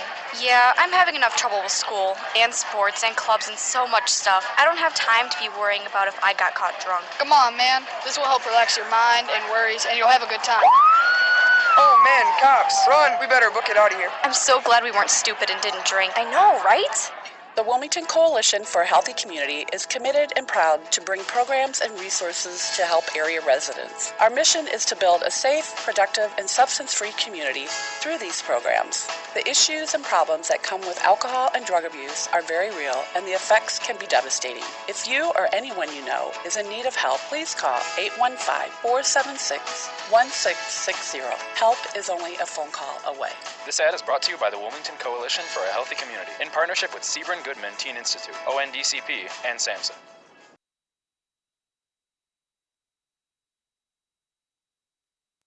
Teresa's Family Styling Salon in Wilmington is an all-ages salon that will style your hair for that special look. They offer cuts, perms, and coloring for any fashion. They also carry Paul Mitchell and Brocato products. Teresa's Family Styling Salon is located in the Southgate Plaza in Wilmington, and you can call for an appointment at 815-476-1955. That's 815-476-1955. 16-8 is the lead for Wilmington here over Elmwood Brimfield at the half of the opening round of the IHSA football playoffs. Time for our first full check of the IHSA football scoreboard, brought to you by Odekirk, Allred and Associates, with offices in Joliet and now a new office in Wilmington as well. Let's start with 3A, since that's what means the most to both of these teams involved here. Right. Farmington, a 48-6 winner over Winnebago. The winner of this game would get Farmington. If Wilmington wins, they would go on the road. If Elmwood Brimfield wins, they would get Farmington at home. The rest of 3A from earlier today, Piatone out of the I-8 gets a win over Paxton Buckley Loda, 41-20. It was IC out of Elmhurst defeating Watseka, 55-6. Yeah, and I'm sure it was that close. Williamsville, 52-6 over Spring Valley Hall. It was Central Catholic out of Bloomington, 35-21 over Beardstown. Byron, a 28-7 winner over Eureka, and Monticello, a 35-14 winner over Poplar Grove North Boone. In the bottom half of the 3A bracket, Pleasant Plains 51-20 over Trenton Westglen. It was Newton 17, Alton Marquette 6. St. Teresa out of Decatur 34-8 over Marshall. Carlinville defeated Wood River 52-19. It was Vandalia 41-14 over Fairfield. Greenville 39, Cesar Valier 20. Anna Jonesboro 22-8 over Hillsboro. And Pana a 39-26 winner over DuQuoin High School. That is the entire 3A football bracket, including the win from Piatone earlier today. In 4A, Rochelle 69-0 over Chicago Ag Science. It was Sullivan out of Chicago losing to Ridgewood 42-6. Morris had a 50-0 lead on Kewanee earlier today. We're listening to that game driving back from Champaign. They end up winning 50-20, but only because Kewanee scored 3 touchdowns late. But Morris effectively won that game 50-0. It was Raby out of Chicago, a 58-6 winner over Rock Island Alleman. Dixon 40, Geneseo 35. Genoa Kingston a 50-7 winner over Elmwood Park. In the bottom half of that bracket, Rochester 42, Prairie Central out of Fairbury 6. It was Althoff Catholic out of Belleville 42-0 over Carterville. Heron High School 63-28 over Paris. Tolono Unity defeats Pontiac earlier today, 61-42. Highland 45, Quincy Notre Dame nothing. And the rest of 4A, Effingham 48-21 over Mantino. So the Panthers done today. Herscher stays alive, 48-14 winners over Columbia. And not get, did you ever get a final score in that Coal City game? You know? Might want to check that. I don't remember for sure, but we'll have our score guru check they on were the Coal down City at one time, matchup. 14-7. Yes. Let's move up to 5A. We'll work on that Coal City score as we speak. It was Chicago Phillips. Remember, they were supposed to be in 3A. They were in 4A last year, and they moved up to 5A by request. They win 40-6 over Morgan Park out of Chicago. It was Solario Academy 62-0 over Back in the Yards. Lamont High School 50, Woodstock North nothing. It was Sterling High School 48-0 over St. Viator out of Arlington Heights. Caneland 47-0 over Lindblom out of Chicago. Marion out of Woodstock 31-9 over Antioch. In the bottom half of that bracket, Dunlap 64-20 over Streeter, another I-8 opponent. Rich Central out of Olympia Field 54-12 over Marion. It was Hillcrest 31, Peoria High School 12. Chatham Glenwood and Muhammad Seymour don't have a score quite yet for them. Peoria Richwoods 15-13 over Triad out of Troy. It was Morton 41, Centralia 33. And Washington, a 42-18 winner over Tinley Park. That is 5A, and that covers 3A, 4A, and 5A. What we're going to do is, by the way, Taylorville defeated Coal City 42-7. Wow, is what that score ended up being. All right, I'm just gonna go through some of these scores. Let's start with 6A. Grace Lake 42-0 over Chicago Mather. It was Crystal Lake Central 24-4 over Prairie Ridge. Nazareth 55, Springfield 37. It was Normal 43-30 over Blue Island. Springfield Sacred Heart Griffin 56-13 over Hubbard out of Chicago. And Willowbrook a 44-21 winner today as well. Other scores from 6A, St. Lawrence 48-28 over Quincy. It was Danville 41-14 over Thornton. Lake Forest defeated Riverside Brookfield 35-10. Cary Grove a 42-14 winner over St. Ignatius. Providence defeated Richards 31-12 in 6A. And Belvedere a 20-7 winner over Auburn. As we move to 7A, Buffalo Grove 17-7 over Belleville. It was East St. Louis 62-7 over Libertyville. Mount Carmel 52, Lake Zurich 7. Lincoln Way West, right down the road, right over here, a 14-0 winner over Algonquin. Also, Normal Community, a 42-0 winner over Downers Grove North. It was Rockton 42-21 over McChesney Park. St. Charles North, a 31-13 winner over Highland Park. Wheaton North defeated Fenwick 28-7. Other 7A scores, Hershey 28-6 over Rolling Meadows. It was St. Rita 31-14 over Simeon. Batavia 21-7 over Glenbard West. Alton defeated Lincoln Park 32-12. Bennett with a winner today 35-13. Lincoln Way Central blows out East. Rockford East. 58-0. It was Plainfield North 41, Andrew 6. Moving to 8A, Barrington 48-3 over Glenbrook South. Wow. It was Homewood Flossmoor 28-7 over LaSalle Peru, I'm guessing. Manuka, a 22-19 winner in overtime earlier today. So Manuka ends up playing next Friday night. I believe that game is already set. Also, Warren 28-14 over Bolingbrook. It was Lincoln Way East 44-0 over Joliet West. It was Naperville Central 35-14 winners. Let's see what else is in here. Huntley goes down to Edwardsville 42-38. Marist 44-0 over Oak Park River Forest. And the last couple scores over in 8A, 42-12, Glenbard West over Bloom. It was Hinsdale Central 33-21 over Lincolnshire. Oswego East and St. Charles East are tied at 7. That game's still ongoing.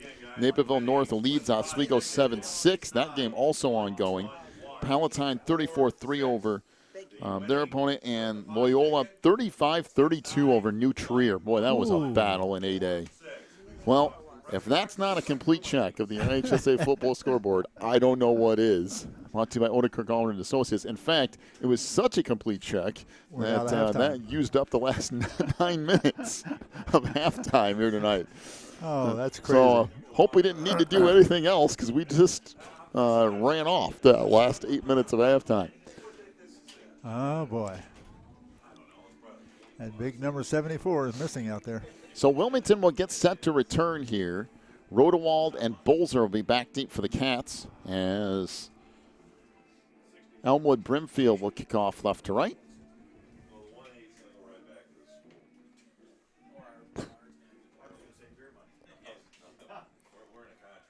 Oh, wait a minute here.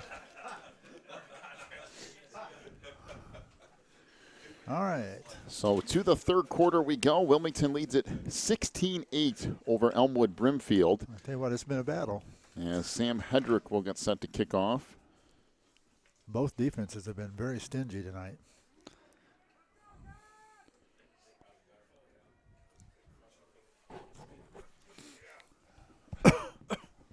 So the Trojans have it teed up at the 40, getting ready to kick off left to right as the approach here from Hedrick. A line drive kick takes a bounce, picked up on the far side as this will come out across the 40-yard line to the 41. And Brock Bolzer will bring it out there, and the Cats will have it 1st and 10 from their own 41-yard line. Well, it's been an interesting night. We mentioned Blake Geis, the 6'3", 250-pound senior captain for the Wilmington Wildcats, is on crutches and out of his pads here tonight. And so Wilmington, since the first quarter, has had to kind of adjust without him being on either side of the ball. And it's been interesting, but so far they managed to hold on to a lead. When you say it left a hole, it left a hole, a big hole. So Dempsey and Lombardi at wingbacks here, and the handoff goes to the fullback, Josh Jones, who bangs ahead. He'll pick up close to 8 yards on first down. Set up 2nd down and 2 for Wilmington. Wyatt on the stop for the Trojans. Boy, it's important, like you say, it's important the rest of the Wilmington team picks up for our big guy. Actually, it'll be 2nd and almost 3.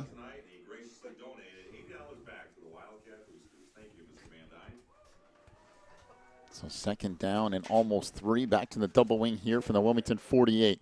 Pitch back across midfield all the way down to the 47-yard line of Elmwood Brimfield goes Connor Dempsey. Give him credit for another 5 yards. You know, that's more than he had the first half. Can you imagine Connor with 4 yards and a half? Nathan rushing on the stop for Brimfield. Yeah, it's been both sides. It's been tough sledding. It has been. 1st and 10 from the 47. Handoff to Josh Jones trying to bang ahead. There's a whole bunch of bodies in there and throw a flag into that mix as well. And that's usually never a good thing when it comes from the offensive backfield, and it's a hold on Wilmington. That was at the end of the play. After they already had the pile there, he threw the flag on top of the pile. Well, it's difficult to hold when you're just doing a fullback dive straight ahead. I mean, there's no – how much time do you have? So he got about 2 or 3 yards and then lost. Let's see. And the for one thing, the fullback dive tonight hasn't really done a whole lot other than 2 or 3 yards at a time. Maybe keep the offense a little more balanced and keep the defense guessing. But it is average. For sure, if you're going to pick a play to hold on, that's not the one. No, it's average about 2 yards a shot. 1st and 18. Pitch back to Lombardi, trying to get the corner on the outside. Does across midfield, inside the 45, up the sideline. Almost got to the first down marker, although they're going to mark him out back out at the 43. Wow. As Mateo will pick up 12, close to 13 on that run. Bring up That's over half of what he got the first half as well. 2nd and 5 for the Cats. Well, yeah, it's usually the second half for Wilmington, you see them attack some different gaps and go some different spots, because once those coaches upstairs can see what's going on defensively and you make some of those changes with where you're attacking the gaps, it starts making a difference. So a handoff goes to the fullback, Josh Jones. Going to get inside the 40, down near the 38, close to a first down. Pick up about 4 yards. That'll bring up third down and a yard. See, again, that's the fullback dive. And you see how fast that dive hits. So we're saying that it's nearly impossible to hold. Yeah, it goes so on quick. That. I mean, it's over in a flash of an eye. So third down and less than a yard as the Cats back into the double wing. Pitch back to Dempsey inside the 35, still churning, and gets shoved down near the 31-yard line before he's wrapped up. A gain of 7 more for Connor Dempsey and a Wilmington first down. Wildcats. It's like Connor's beginning to pick up the mantle and say, I'm going to make up the difference. This is a little bit more what you expect out of this Wilmington offense. Kind of just hitting things hard and attacking spots. The first half, not a whole lot of that going on, just a little bit more aggressive here in the second. Hopwood handoff to Josh Jones. He'll bang ahead. He's got hard sledding when he goes through there. Gets down near the 28. Give him close to 5 more. And that fullback dive is working. Starting to pay off. Well, that's why you keep attacking with that dive all night long, because all it takes is 1 or 2 plays where they're looking for something else. And Josh will be 10, 15, 20 yards downfield.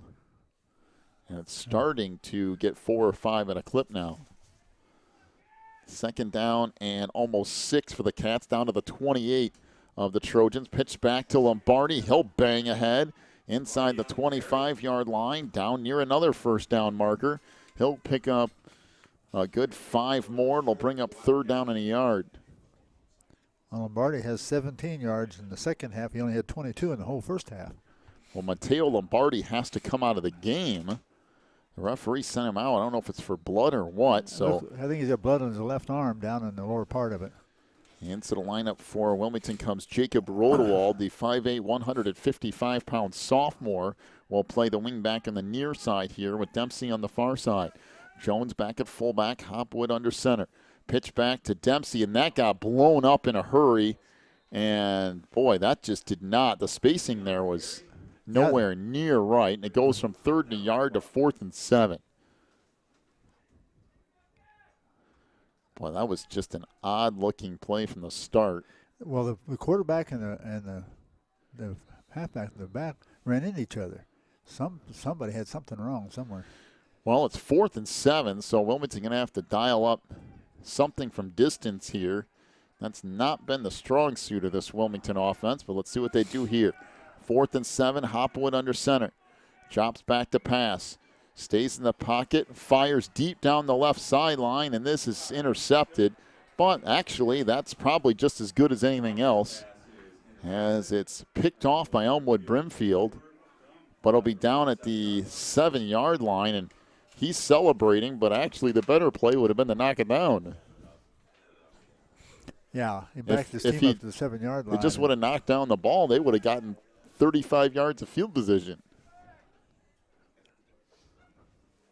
So instead, Elmwood Brimfield backed up all the way inside their 10, down to the 7-yard line. That was just as good as any punt you possibly could have done. That's probably better than any punt you could have done. 1st and 10 for the Trojans from the 7. Handoff goes off the right side, and there's just a mass of humanity at the 8-yard line. Yeah, you might say at first, why in the world did they throw that pass? But why not take a chance on completing it? It's not going to hurt you. You're 4th down. We'll say Hedrick on the carry. I'm not exactly sure. As the pitch goes far side, this is Andres trying to get the corner. Good pursuit, and the ball pops free. It's loose. Let's see who came up with that. Wilmington saying they have it. as Andres coughed up the football at the 7-yard line, and it is Wilmington football. So the turnover gives it back to the Cats inside the Elmwood Brimfield 10-yard line. Boy, a big defensive play for Wilmington as they force a fumble, and the Cats knocking on the door, 1st and goal from the 8-yard line of Elmwood Brimfield. There's been a couple huge defensive plays tonight for Wilmington. They have not given up a point, by the way, defensively, even though it is 16-8. And keeping in is Connor Dempsey as he takes the snap, and he'll turn down near the 5-yard line. A gain of about 3. It'll bring up 2nd and goal from there. And this is nothing particularly unusual from Wilmington. Connor Dempsey on and off has taken snaps under center for this team. And this is the first time we've seen it in a while, though, because Keaton Hopwood took all the snaps against Coal City last week. And we're here into the 3rd quarter, and Connor Dempsey now back under center. 2nd and goal from just inside the 5-yard line. 6:15 to go in the 3rd. Pitch goes to Lombardi, trying to get the corner, cuts back, and he's in for the touchdown. Wow. Mateo Lombardi with a 4-yard touchdown run, and Wilmington now leads it 22-8 with 6:13 to go in the 3rd. I can't tell you how much that touchdown means to Wilmington right now. They have been fighting for their life up to this time. I will say the offense looks different. It does. In the second half, much more sure of itself. First half just looked a little bit tentative. Second half, though, the Cats just starting to move with a purpose. So Josh Jones to snap here. Golson will hold. And Trey Shaw on to attempt the extra point. Good snap, good hold, and the kick from Trey is good as well. So with 6:13 to go in the 3rd, Wilmington leads at 23-8 over Elmwood Brimfield. We'll take a break, come back with more Cats football in just a moment here on the Christian Internet Sports Network. Racchetti's Cafe and Pizzeria in Coal City is all about relaxing with family and friends while sharing an authentic Italian festival of food. They are the home of the Chicago-style deep dish pizza, but they also have a full menu, including pastas, burgers, salads, and more. Check out all of their daily specials, too, online at racchettis.net. Racchetti's Cafe and Pizzeria is at 375 South Broadway in Coal City, and they are open till midnight or later every night. Stop in for an authentic Italian experience at Racchetti's. Pro Real Estate is a family-owned business established in 1983. Its staff and sales agents work in all areas of real estate sales, from first-time homebuyers to experienced investors. Located at 506 South Water Street in Wilmington, clients are welcome to stop by to discuss their real estate needs or visit our website at pro-homes.net. For a private consultation, contact us at 815-476-7916. 23-8 is the lead for Wilmington. 6:13 to go in the 3rd quarter. As Trey Shaw will get set to kick off right to left from the 40-yard line on what was a short touchdown drive for the Cats after the defense forced a fumble inside the 10-yard line. Wilmington manages to go 8 yards on that drive and get an all-important touchdown to go up by 2 scores. Short kick, and this is loose, and Wilmington might have it again. It's free, and they do. Wilmington's forced another turnover as that one popped free off the short kick, and the Cats come out of there with it.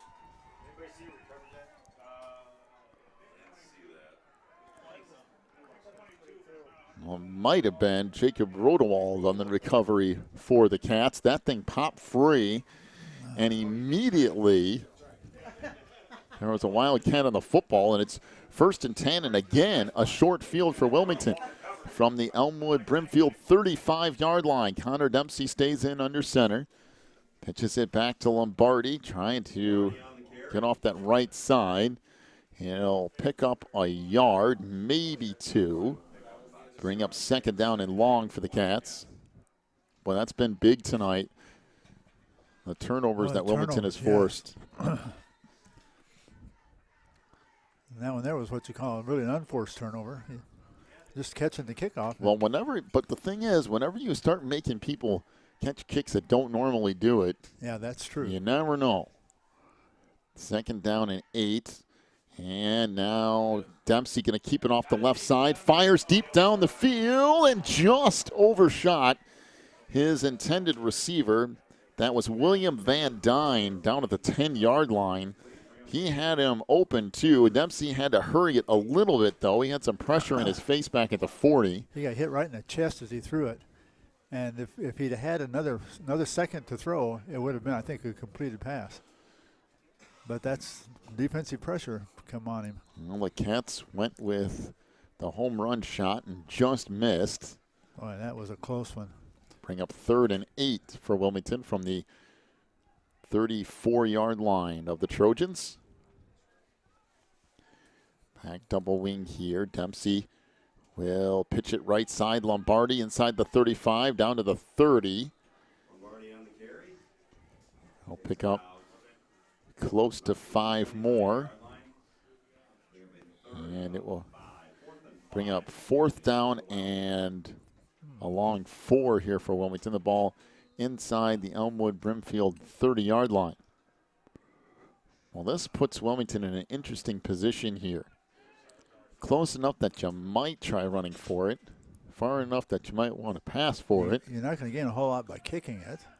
But there's a long distance to get the first down. They're almost 5 yards, 4 yards. All right, shotgun double wing. Handoff comes left side. Huge hole, but a flag down, and that might be why. Lombardi would have the first down pending the penalty, but it is a hold on Wilmington. I mean, there was a massive hole on the left side. And this will come back. That's too bad. That was a good run. But I guess there was a reason why it was a good run. So this will be marked off from the 30. Actually, almost to them from the 31, it looks like. Depends on where they set this down. It will be from the 41-yard line. Now you're kicking place here I would think. Yeah, I would think so. You're back far enough now. You could try to pin him back inside the 20. There's really no benefit to going for it on 4th and 16 from outside the 40. So Wilmington will send on their punt team, and Grant Inhofe will get set to try to punt this away here. And the last time, if you remember, the snap almost went over Imhoff's head. So let's see if Josh Jones can get the snap down a little bit here. Yeah. Snap back, and the kick from Imhoff. High punt, and a fair catch called for and made at the 16. And that does exactly what Wilmington was trying to do. And that's pin Elmwood Brimfield back deep. 4:11 to go in the third. Wilmington leads at 23-8 over the Trojans. Thing about it for Elmwood Brimfield is they have not shown the ability to drive all the way down the field. They've moved the ball in short distances, but the only points they got tonight was on a fumble recovery in the end zone. That was it. So 1st and 10, and we have a timeout to Wilmington. 4:11 to go in the third. The Cats lead at 23-8. I think they had 10 guys in the field. You're right. We'll take a break. We'll come back with more Cats football in a moment here on the Christian Internet Sports Network. Breezer Construction Company is a proud supporter of Wilmington Wildcats football on the Christian Internet Sports Network. For over 40 years, Breezer Construction Company has led the way in providing quality construction to the industrial, utility, and pipeline industries. For more information on Breezer Construction Company, go to breezerconstruction.com. That's breezerconstruction.com. Or call 815-521-0900.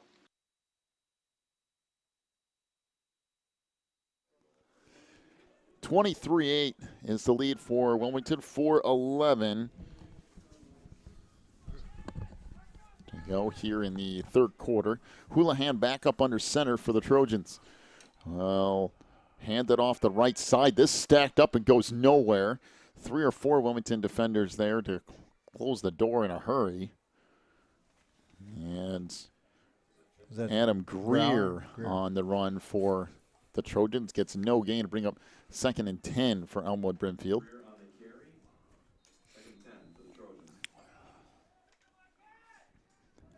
Again, back up under center, out of the double wing. Houlihan drops back to pass, fires over to the far sideline. That's incomplete. Pass was intended for Vince Lenzi, but even if he would have had a hand on that football, Connor Dempsey was right there. The pass was a little bit overthrown, and it would not have been a first down anyway. It would have been a gain of about 4 or 5, and to bring up 3rd and 10.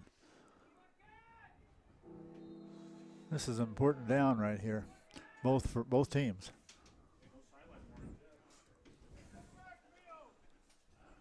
So now 2 receivers split out to the far side. Houlihan out of the shotgun will take the snap, fires far side, and making a spin move across the 15 out near the 20-yard line. That was actually a nice move coming out of there. Was Nehemiah Butler, I believe. And a gain of 6 yards, but not a first down. Bring up 4th down and 4. Looked like that was going to lose yardage, but one for Butler making a couple of nice spin moves, it would have lost yardage. Bolzer back at his own 50. Punt here will be taken at the 46-yard line. Brock inside the 45 of Elmwood Brimfield, and again, Wilmington with ridiculous field position. They'll start 1st and 10 from the Trojans' 42-yard line. And tonight, the defense has been pretty much lights out for the Cats. Yeah, now the offense now needs to take this down and score this and get this game was kind of halfway on ice. They have not been able to put away. Not yet. The Trojans. Trojans have been stingy themselves on defense. Yes, they have been. 1st and 10 for the Cats from the 42-yard line of the Trojans. Back to the double wing here, pitch back. This is that Rodewald back out there? It is, down to the 40-yard line of well, that was the personal Trojans. effort there. That was tough going. So Jacob Rodewald will pick up close to 3, bring up 2nd and 7 for Wilmington here. Ball inside the Trojan 40. As now time begins to become a factor for Elmwood Brimfield too. As we're near the end of the 3rd quarter. Yeah, the Cats need to burn up the clock and go down and score. Out of the shotgun, Dempsey hands it off left side. Lombardi inside the 35 to the 30, and finally slung out of bounds by Butler. But not before a gain of 10 yards and a Wilmington first down.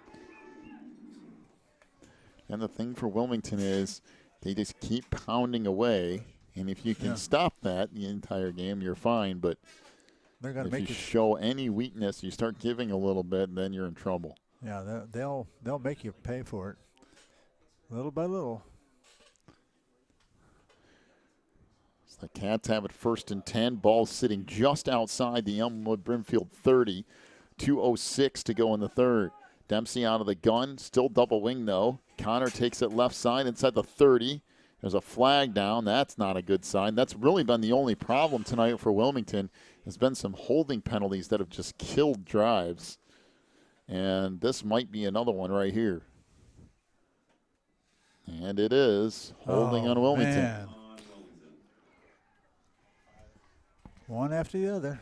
They just keep killing themselves, shooting themselves in the foot. They can't put the game away for the penalties. Well, let's see what Elmwood Brimfield likes to do. I mean, there'd be no point in declining that, so they do go ahead and accept it. It will bring up 1st down and 18. Boy, stuff like that just kills you. Clock runs under 2 minutes to go in the 3rd. Wilmington with a 2-touchdown advantage here. Nice thing about Wilmington, they're eating up the clock with the ball in their hands. Again, double wing shotgun formation. Dempsey out of the gun, fakes the handoff to Lombardi, keeps it himself, makes a spin move inside the 40, can't quite get away. and gets down near the 37. That's a really nice play defensively by Chase Gore, who caught him and wouldn't let go. Bring up second down and 16.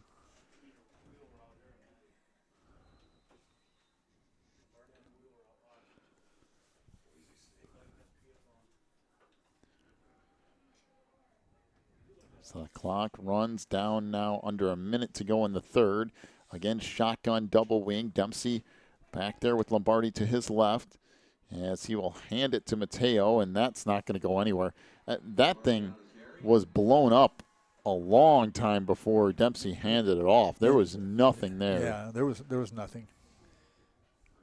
That will bring up third down. That'll lose the 2 yards that Dempsey originally gained, and we're back to 3rd and 18 with now 35 seconds to go in the third quarter. And this might be the last play of the third quarter coming up here. And if you're Wilmington, you're fine with that. Let that clock roll. 3rd down and 18. Wilmington at the 39-yard line of Elmwood Brimfield. Boy, that penalty makes all the difference, doesn't it? Dropping back. Dempsey gets free, rolls left side, looking downfield. Still holding on to the football. Connor's going to be thrown out of bounds back at the 45-yard line. I have no idea what that was all about. He could have thrown that ball away 5-6 times. And a loss of at least 5 more. And that will bring up, holy smokes, 4th down and a country mile. And that brings us to the end of the third quarter. 23-8, Wilmington leads. We'll head to the fourth in just a moment. You're listening to Wilmington Wildcats football on the Christian Internet Sports Network. When you need the very best representation on your side, the attorneys and staff at Odekirk Allred and Associates are here to help with extensive professional experience in cases involving criminal defense, divorce, custody, personal injury, residential real estate, and driver's license reinstatement. Odekirk Allred and Associates and its diverse team is prepared to commit personalized attention and aggressive representation to achieve positive outcomes for your most stressful legal issues. Odekirk Allred and Associates has a team of highly skilled attorneys from the area, including Wilmington locals. Odekirk Allred and Associates takes pride in its communication skills and unmatched reputation for success. Contact Odekirk Allred and Associates at 815-740-1700 or stop by their new office location in Wilmington at 1095 South Water Street for your free consultation today.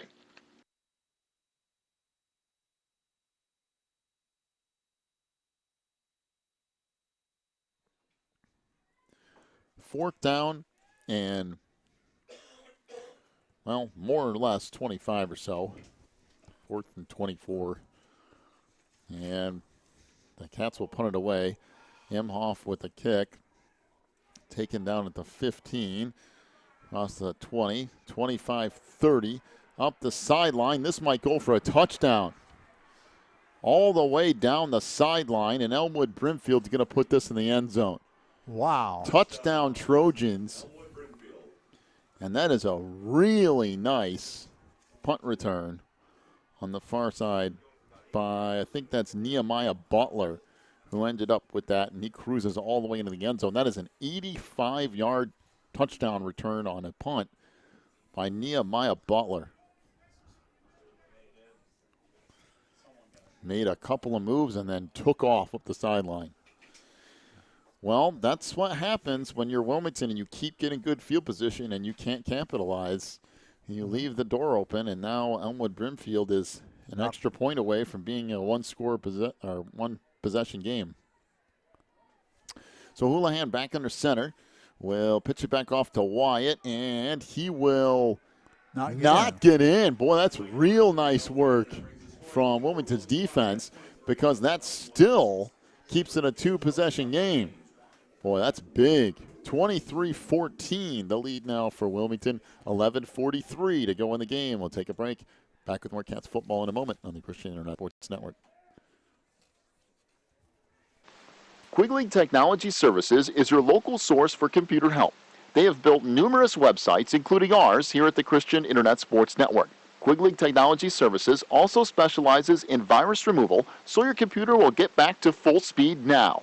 And you can trust them for first-class computer repair, including free local pickup and delivery, plus on-site service, including after hours. Contact Quigley Technology Services at 815-293-7844 or stop by at quigtech.com. That's Q-U-I-G tech.com. Phelan Acres Bible Church is the perfect place if you are looking for a church to call home. They have services every week, including Sunday school at 9:45, morning worship at 11, and Wednesday night prayer meetings at 7. Phelan Acres Bible Church is located at 26009 Willow Lane in Wilmington, Illinois. And for more information, call 815-476-7818. That's 815-476-7818. So Elmwood Brimfield gets a touchdown off a punt return, and still the Wilmington defense has not given up a point tonight. And they had a fumble return, or actually just a fumble recovery in the end zone for one score. And this kick taken all the way back out to the 46 by an up man for the Wildcats. Goes out to the 46. That's who ended up with that? That's Andrew Gramlich with the return for Wilmington. But the two scores for Elmwood Brimfield were on a fumble recovery in the end zone and then an 85-yard punt return. The defense hasn't given up anything. Who ran that 85-yard punt yard back? That was Nehemiah Butler. So 1st and 10 for Wilmington from their own 46. Again, back to the double wing with Dempsey under center. As this bangs ahead for a gain of close to 5 on the run by the fullback Josh Jones. 11:25 to go in the game. The key point here is that Elmwood Brimfield still needs 2 scores. And they have not attempted a kick tonight, so I can only imagine that a field goal is not in the works. And I would think Wilmington just has to keep error-free ball for now and take it all the way down. Use the clock up. 2nd down and 5. And Dempsey going to keep it himself, trying to go off the right side. Picks up a couple more yards. It'll bring up 3rd down and 2, close to 3. About 3rd and 2.5 or so. This has just been good, hard football tonight. These two teams playing tough and being somewhat respectful of each other, and just good football.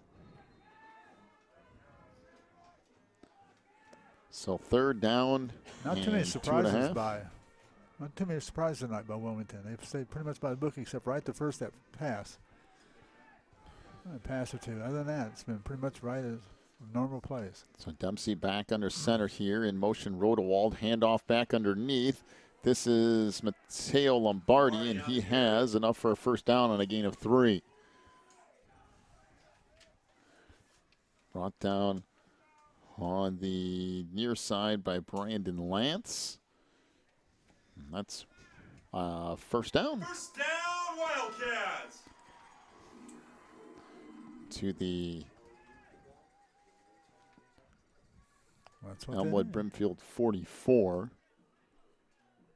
And again, the key to this whole thing is that clock continues to move. Down now under 10 minutes to go in the game. Wilmington holding a 2-possession lead at 23-14. Back to the double wing. Dempsey out of the gun with Lombardi to his right. Connor going to keep it himself.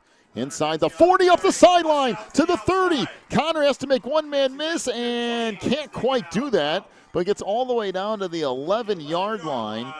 Nehemiah Butler makes the stop, but not before a big gain.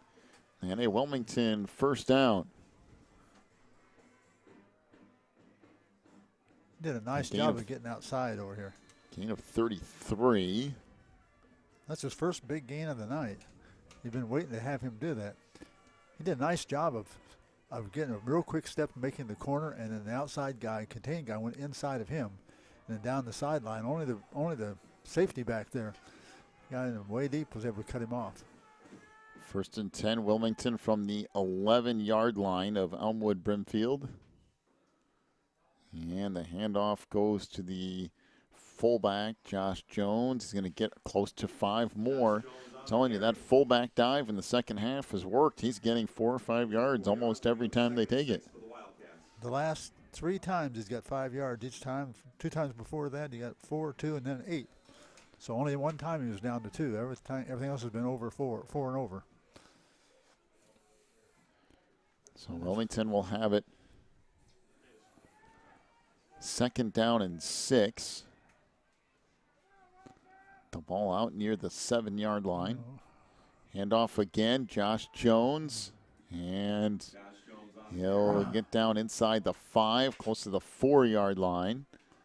Bring up 3rd down, and we'll call it 3 for Wilmington. Ball inside the 5 now.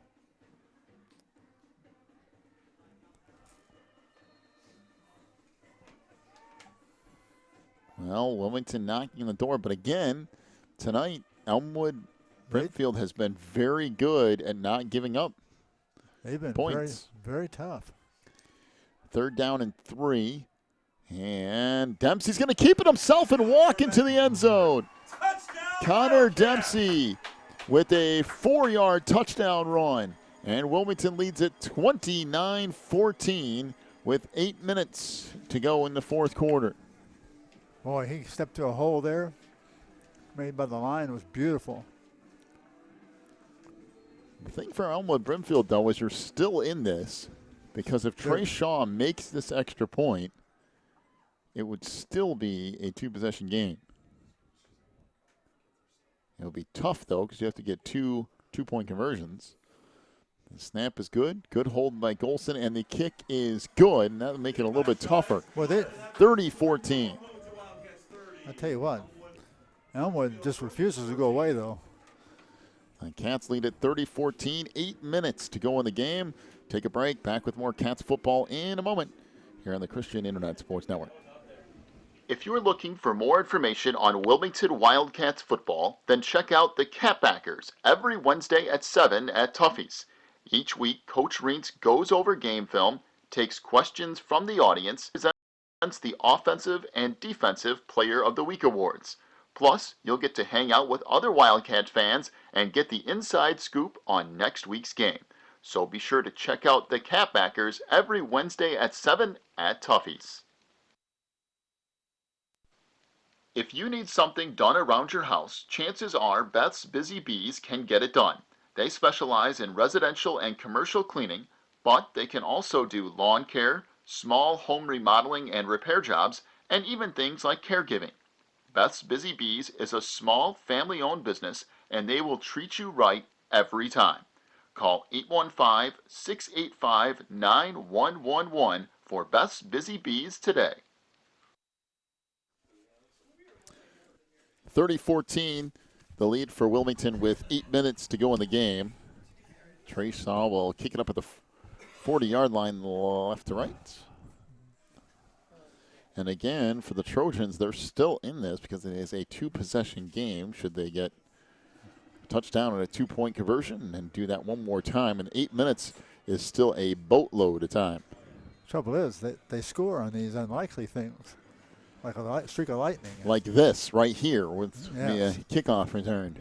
So Trey Shaw to approach. In fact, that's the only way they've scored tonight. Punt return and a fumble recovery in the end zone. That's been it. Kick taken down at the 26, across the 30, out to the 34. Now that time they cut the side off. They had a guy up the sideline and another coming, pinch him in. So Hedrick on the return. And the Trojans will have it 1st and 10 from their own 35-yard line. Now if you're Wilmington, you don't give up anything big. Keep it all in front of you and make them use clock. Right. Keep it short gains. Keep it up in front of you, short gains, and make the clock run for them. Back to that packed-in double wing. Houlihan under center. This is Wyatt off the right side. Gets across the 35 out to the 39-yard line. He almost got through there. A gain of 4 yards on 1st down. So now 2nd and 6. Well, if Wilmington hangs on and wins here tonight, They will be on the road at Farmington next week. And I don't know where Farmington is. It's the land of the farmers, literally. Is that down mid-state? I have no And idea. I don't know what was going on there for Elmwood Brimfield, but they used a timeout. They looked all kinds of disjointed. And so the timeout to Elmwood Brimfield, their first of the second half. We'll take a break, come back with more in a moment. Wilmington leads at 30-14 here on the Christian Internet Sports Network. Warren's Collision Center is your hometown body shop. Your vehicle will get expert care with their drive-on frame rack and in their Bink spray booth. Warren's offers free estimates, pickup and delivery service, and they will get you set up with a loaner car while yours is in the shop. Warren's Collision Center is located at 242 North Front Street in Braidwood, or online anytime at warrenscollision.com. That's warrenscollision.com. Warren's Collision Center, where they care beyond the repair. Teresa's Family Styling Salon in Wilmington is an all-ages salon that will style your hair for that special look. They offer cuts, perms, and coloring for any fashion. They also carry Paul Mitchell and Brocato products. Teresa's Family Styling Salon is located in the Southgate Plaza in Wilmington, and you can call for an appointment at 815-476-1955. That's 815-476-1955. So Wyatt on the carry here for the Trojans will pick up 3 yards, bring up 3rd down and 2 for Elmwood Brimfield. 2 receivers to the near side. Houlihan out of the shotgun here with 1 wingback and 1 setback. And Wyatt will get it again, and he'll pick up close to 3. It will be enough for a Trojans first down out past the 45-yard line.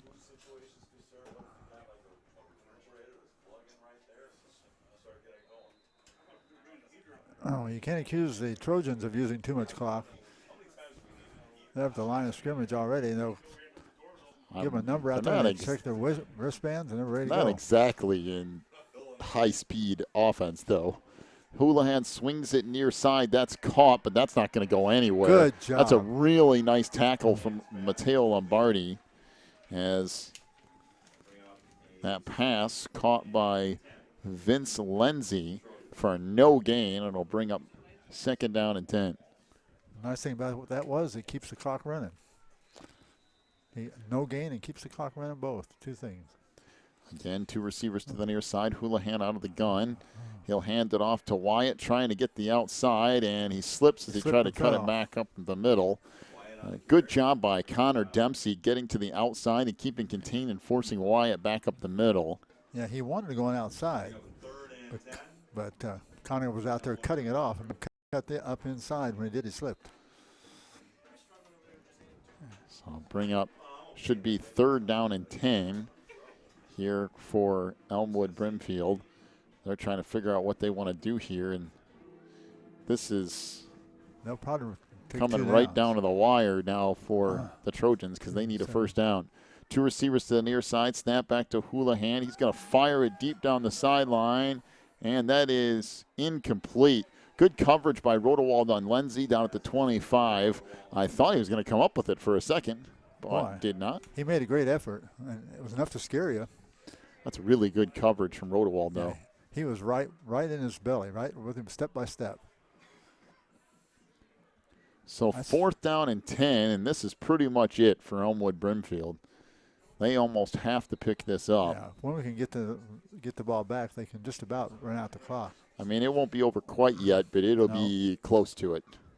And now it's definitely going to be trouble time, because the Trojans have used 2 timeouts on this drive alone, and now they face 4th and 10, and now they're going to be in huge trouble if they don't get this. Because really they needed those timeouts later on when Wilmington got the ball back to force the ball back in their hands. Timeout to the Trojans, 30-14, the lead for Wilmington, 5:26 left. Take a break, come back with more Cats football in a moment on the Christian Internet Sports Network. Ricchetti's Cafe and Pizzeria in Coal City is all about relaxing with family and friends while sharing an authentic Italian festival of food.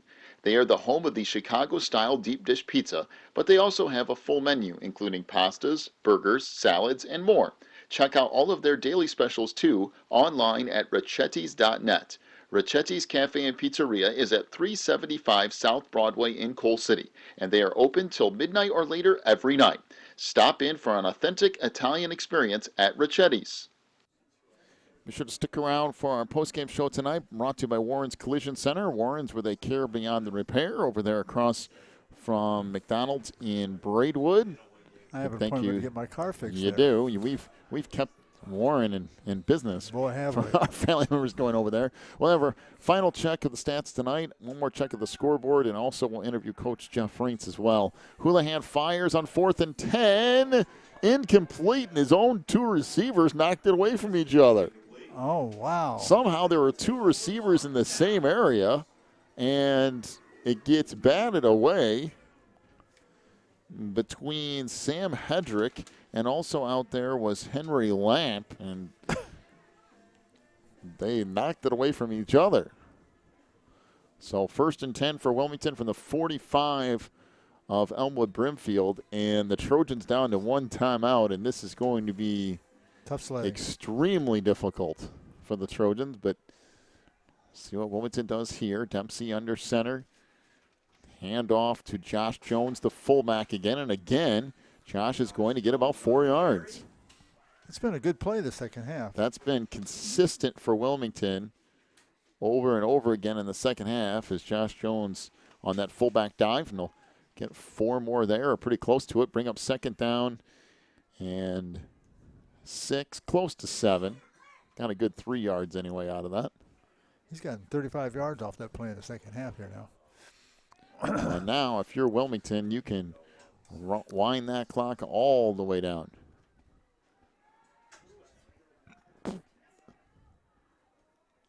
Second down on a short 7. And Dempsey going to keep it here. Dempsey on the carry. Not much doing. Boy, they were ready for him. He went Maybe to turn a around. yard, and that's it. He turned around and his quick break up the middle, and boy, they were standing right there and hit him face to face. Well, the only chance the Trojans have here is to hold on this 3rd down and use a timeout. Well, that's it. 3rd down and 6 for Wilmington from the 41 of the Trojans.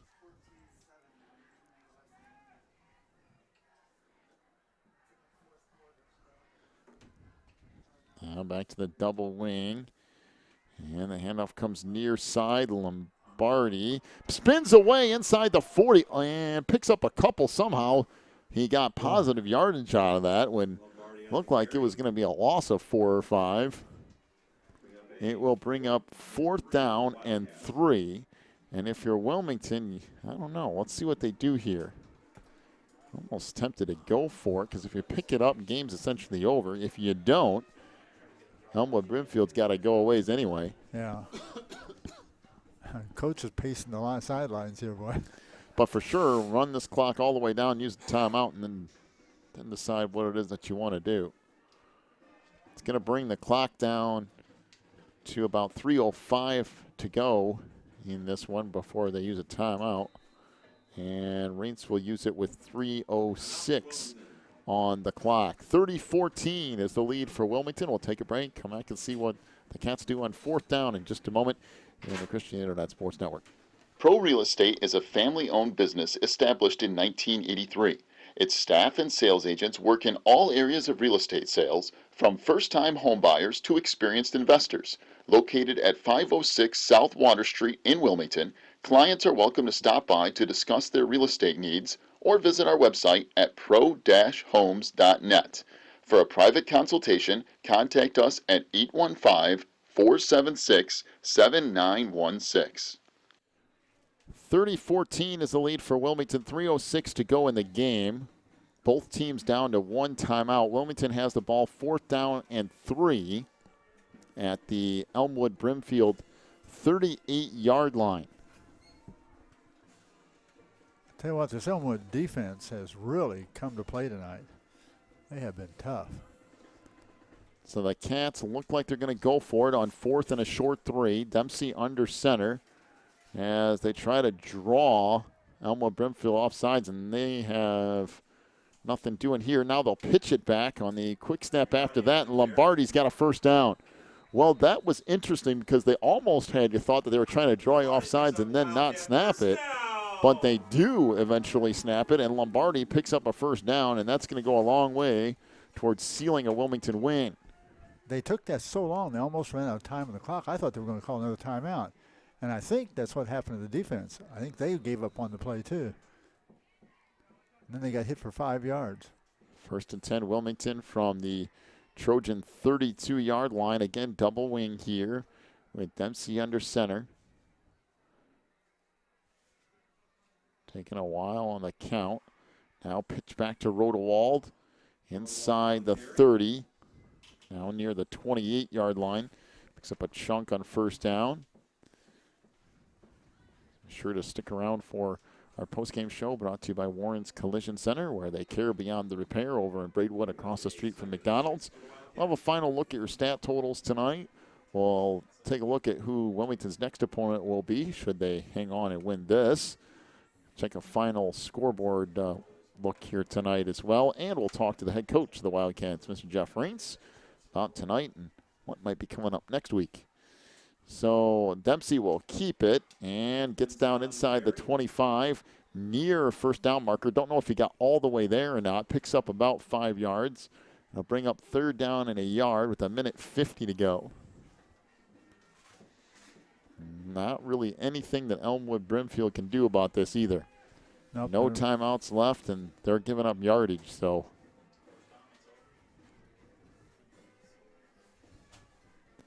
3rd down and a yard. The Cats pick up this, and it's ball game. That's pretty much it. Dempsey under center. And somebody jumped for Wilmington on the far side. Come on, guys. So that will back the Cats up 5 yards. So much for sealing it. Instead of 3rd and 1, it'll go to 3rd and 6. Maybe 3rd and 7. Like the left end over there might have been Anders Almberg moved. But they'll wind the clock again, and in some ways, that's an advantage. Yeah, it is. Because they could run the ball this time. They could run the ball again. If they get it, they don't. There'll be almost no time left in the clock. So 3rd down and 6 as we wind down toward 1 minute to go. As Dempsey under center, and he'll pitch it back. Coming near side is Lombardi. He'll get down to the 26-yard line. And interestingly enough, Elmwood Brimfield not using their last time out. I'm not sure. I don't know why you wouldn't. It's 4th down and 3. You only got 1 shot. I mean, you still had a minute left. You never know. You hit on one play and then get an onside kick. You never know. Yeah, you don't know. But the Trojans electing not to do that. So it'll bring up 4th down and 3 for Wilmington from the 25. Dempsey will hand it off to the fullback, Josh Jones. Look at him and plow. He's got the 1st down anyway.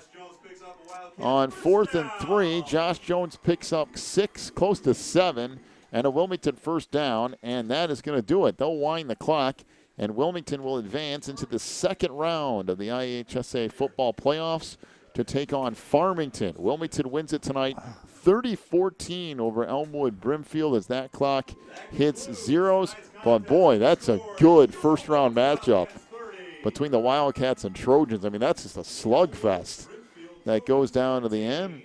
So the Cats win it 30-14. Wilmington will hit the road to take on the Farmington Farmers.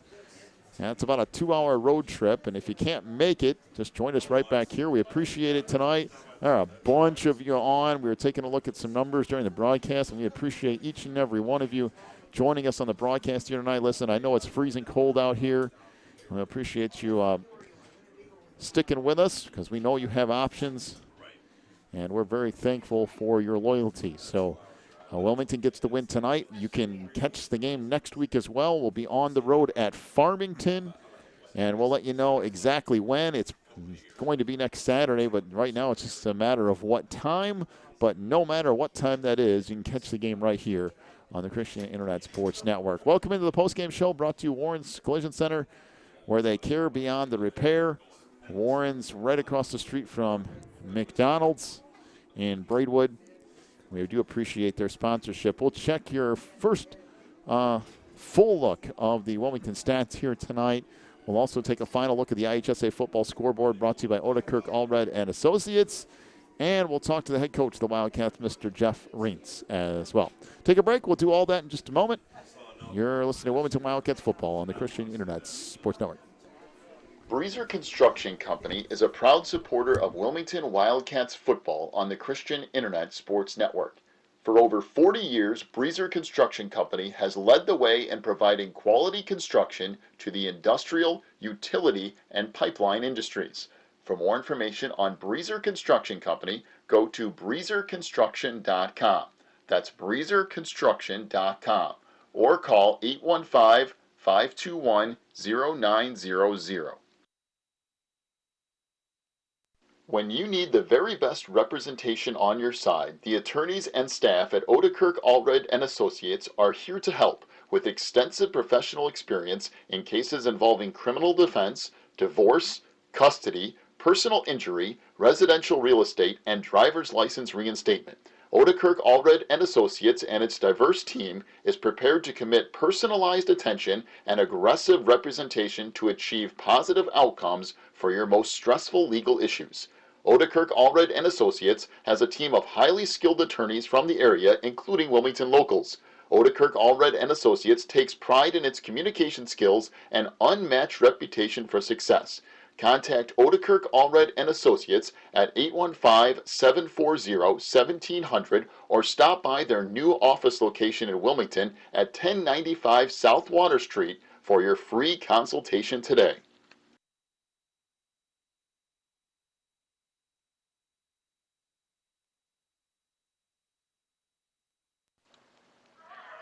Hey, Billy, where do you think you're going with that beer? What's the big deal?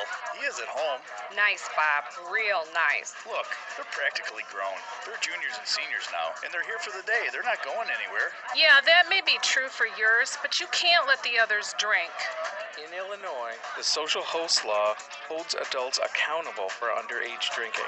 If a minor who was drinking at your house injures or kills someone, you are guilty of a Class 4 felony.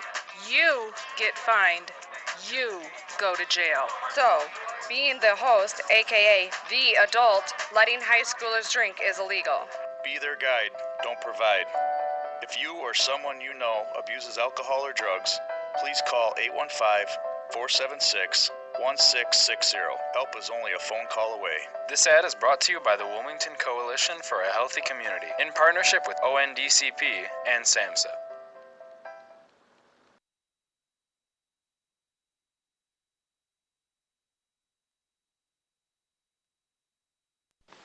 Quigley Technology Services is your local source for computer help. They have built numerous websites, including ours here at the Christian Internet Sports Network. Quigley Technology Services also specializes in virus removal, so your computer will get back to full speed now. And you can trust them for first-class computer repair, including free local pickup and delivery, plus on-site service, including after hours. Contact Quigley Technology Services at 815-293-7844 or stop by at quigtech.com. That's QUIG tech.com.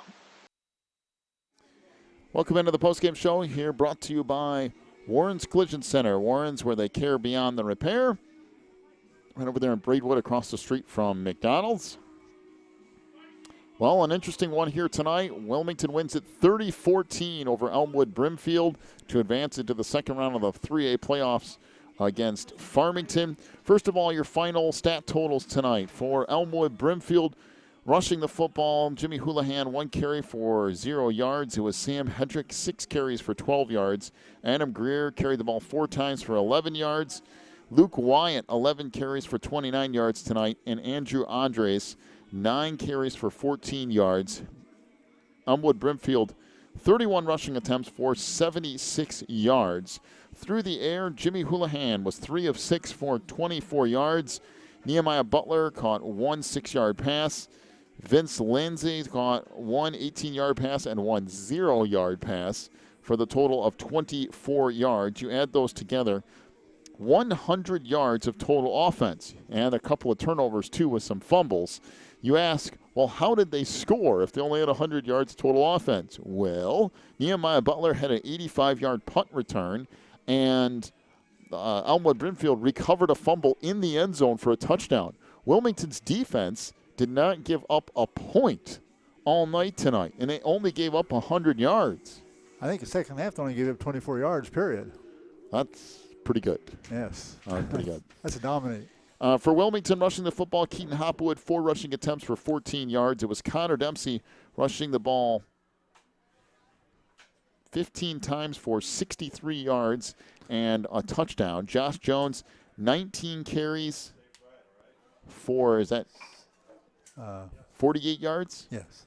And Mateo Lombardi, 18 carries for 72 yards and a touchdown. Jake Rodewald, 2 carries for 7 yards. Wilmington on the ground tonight. They ran the ball 58 times for 204 yards and 2 touchdowns.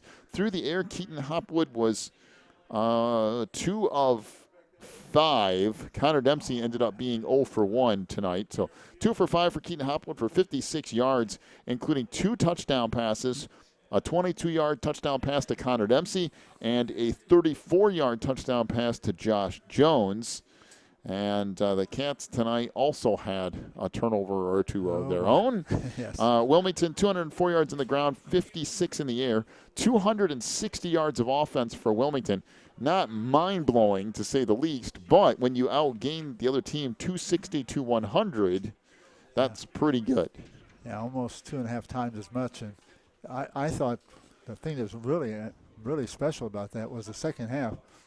The defense of the Wildcats hardly gave up anything. 24 yards in a whole half, and the only way they scored was the kickoff or the punt return. They ran all the way back 85 yards for the touchdown. Magnificent run, but that's the only way they could score. Yeah, good football here tonight as the Cats and Elmwood Brimfield The defense of Elmwood Brimfield kept them in the game. Yeah. If it hadn't been for that defense, then they'd been in really trouble. They had very, very tight defense. Well, Wilmington wins it 30-14 tonight over Elmwood Brimfield as the Cats advance on to the second round of the playoffs against the Farmington Farmers. As Wilmington will be on the road, we'll have that game for you next week right here on the network. One more check of the IHSA football scoreboard brought to you by Odekirk, Allred, and Associates. I'm just going to go over games that are in progress or are finishing tonight. We already went through all the finals. I'm just going through games that are either in progress or just ended. Just gone final tonight, Lincoln Way West, a 14-7 winner over Algonquin. So good news for the school that's not really all that far from here if you think about it, over there in the near side of New Lenox. Also, Wheaton North, a 35-7 winner over Fenwick. That game happened tonight. It's Curie out of Chicago leading Lions 26-14 in the second half there. Oswego East and St. Charles East are tied up at 14. Naperville North trails Oswego 21-7 in that one. And Aurora Central Catholic trails NCC 14-10 as that game also in the second half. All of those scores tonight. So Lincoln Way West 14-7 over Algonquin. That's a final. Wheaton North 35-7 over Fenwick. That's a final. Chicago Curie 26-14 over Lions. That game's still going on. Oswego East and St. Charles East tied at 14. Oswego 21-7 over Naperville. That's still going on. And also still underway, Aurora Central Catholic trails NCC 14-10 there. No. Oh, I'm sorry. I didn't know if you were finished. No. Is it true that Elmwood and Farmington played each other during the year? Yes. Yes, Elmwood lost to Farmington by 14, I think. Ooh. So right about what Wilmington beat them by. Yeah, it should be a good game. Next week, Farmington and Wilmington, that one should go down the wire, no doubt. And it'll be interesting to see that one unfold. It will probably be next Saturday, either late afternoon or next Saturday night at some point. No matter when it is, we'll have that game for you right here on the Christian Internet Sports Network. That will be a road trip and a half. We're talking 2+ hours to head out there, but we will breaking our season. Yeah, our season living here. We live pretty close to home up to now. Yes, we have. Well, Coach Rinks will join us up here, talk about this game tonight, and we'll talk a little bit about getting Farmington next week. But there he is. Boy, what a good first-round win for the Wildcats here at home after losing Blake Geis, and then the Cats still keep coming, and they get to win 30-14 tonight. So, Coach, that's a for a first-round playoff game, we've seen some through the years. In the last few years, we've gotten used to some lopsided things, but that was a real good playoff game for Week 1. Elmwood Brimfield played great defense. You guys held them to 100 total yards. Didn't give up a point defensively either. Right. So that was just a good, solid first-round playoff game from both sides. No, it really was. And, we're kind of, like I told you before, Catbackers, we're mirroring each other. You guys saw that. So defensively probably are, that and Piatone, I'd say be at the top, be able to stop the run. Obviously we weren't happy with the return. And then offensively, first off, credit goes to them. Nice job with their scheme. Their kids did some nice things. And we just couldn't get it going, And not to make excuses, but when your 3-year starter lineman comes out, But I was real happy with LeMaster, the way he came in, and I know we switched jerseys with him and stuff. But, hey, overall it's a win. And you guys know as well as I do, 3-0 or 58-55. A win's a win. And right. We have a lot of improvement to do. There's no doubt about it. But by the same token, thank goodness the defense came to play well tonight. I thought Jesse Cox came in as an extra linebacker. Yep. We put him in there. Yep, nice great hit down at the goal line. But facing a very good team here. Elmwood Brimfield's been in the playoffs, 19 times, I think. And I tell you what, one of the classiest coaches and coaches staff that we've come across. Just really good people. And so we beat a quality team. We beat a quality coaches and his staff. And now we go on the road. Yeah.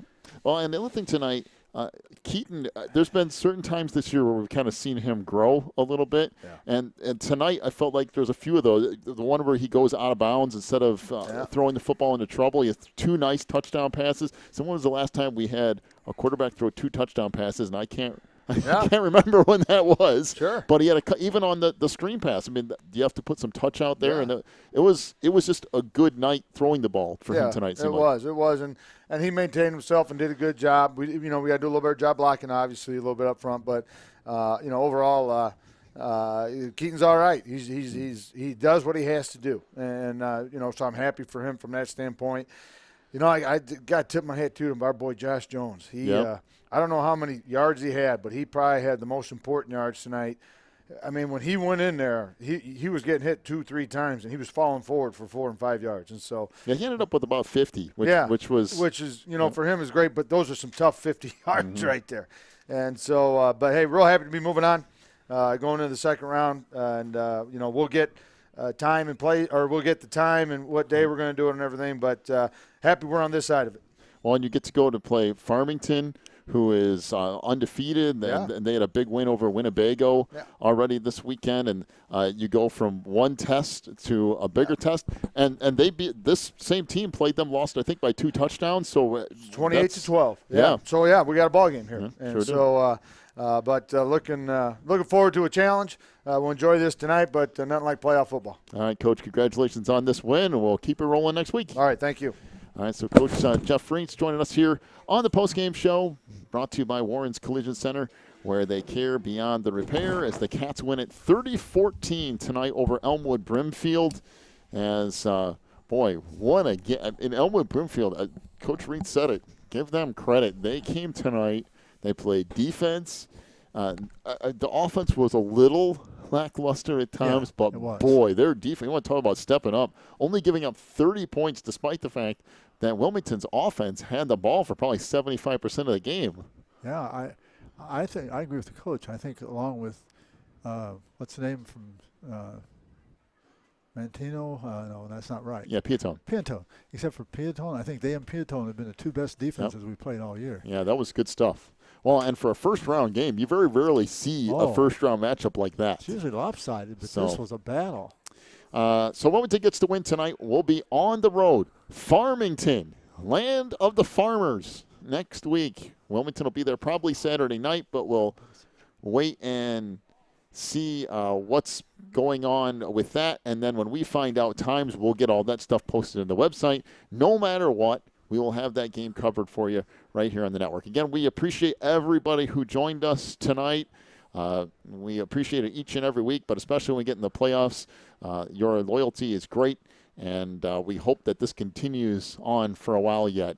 And at least one more week. Yeah, well, at least one more week. We'll head out to Farmington.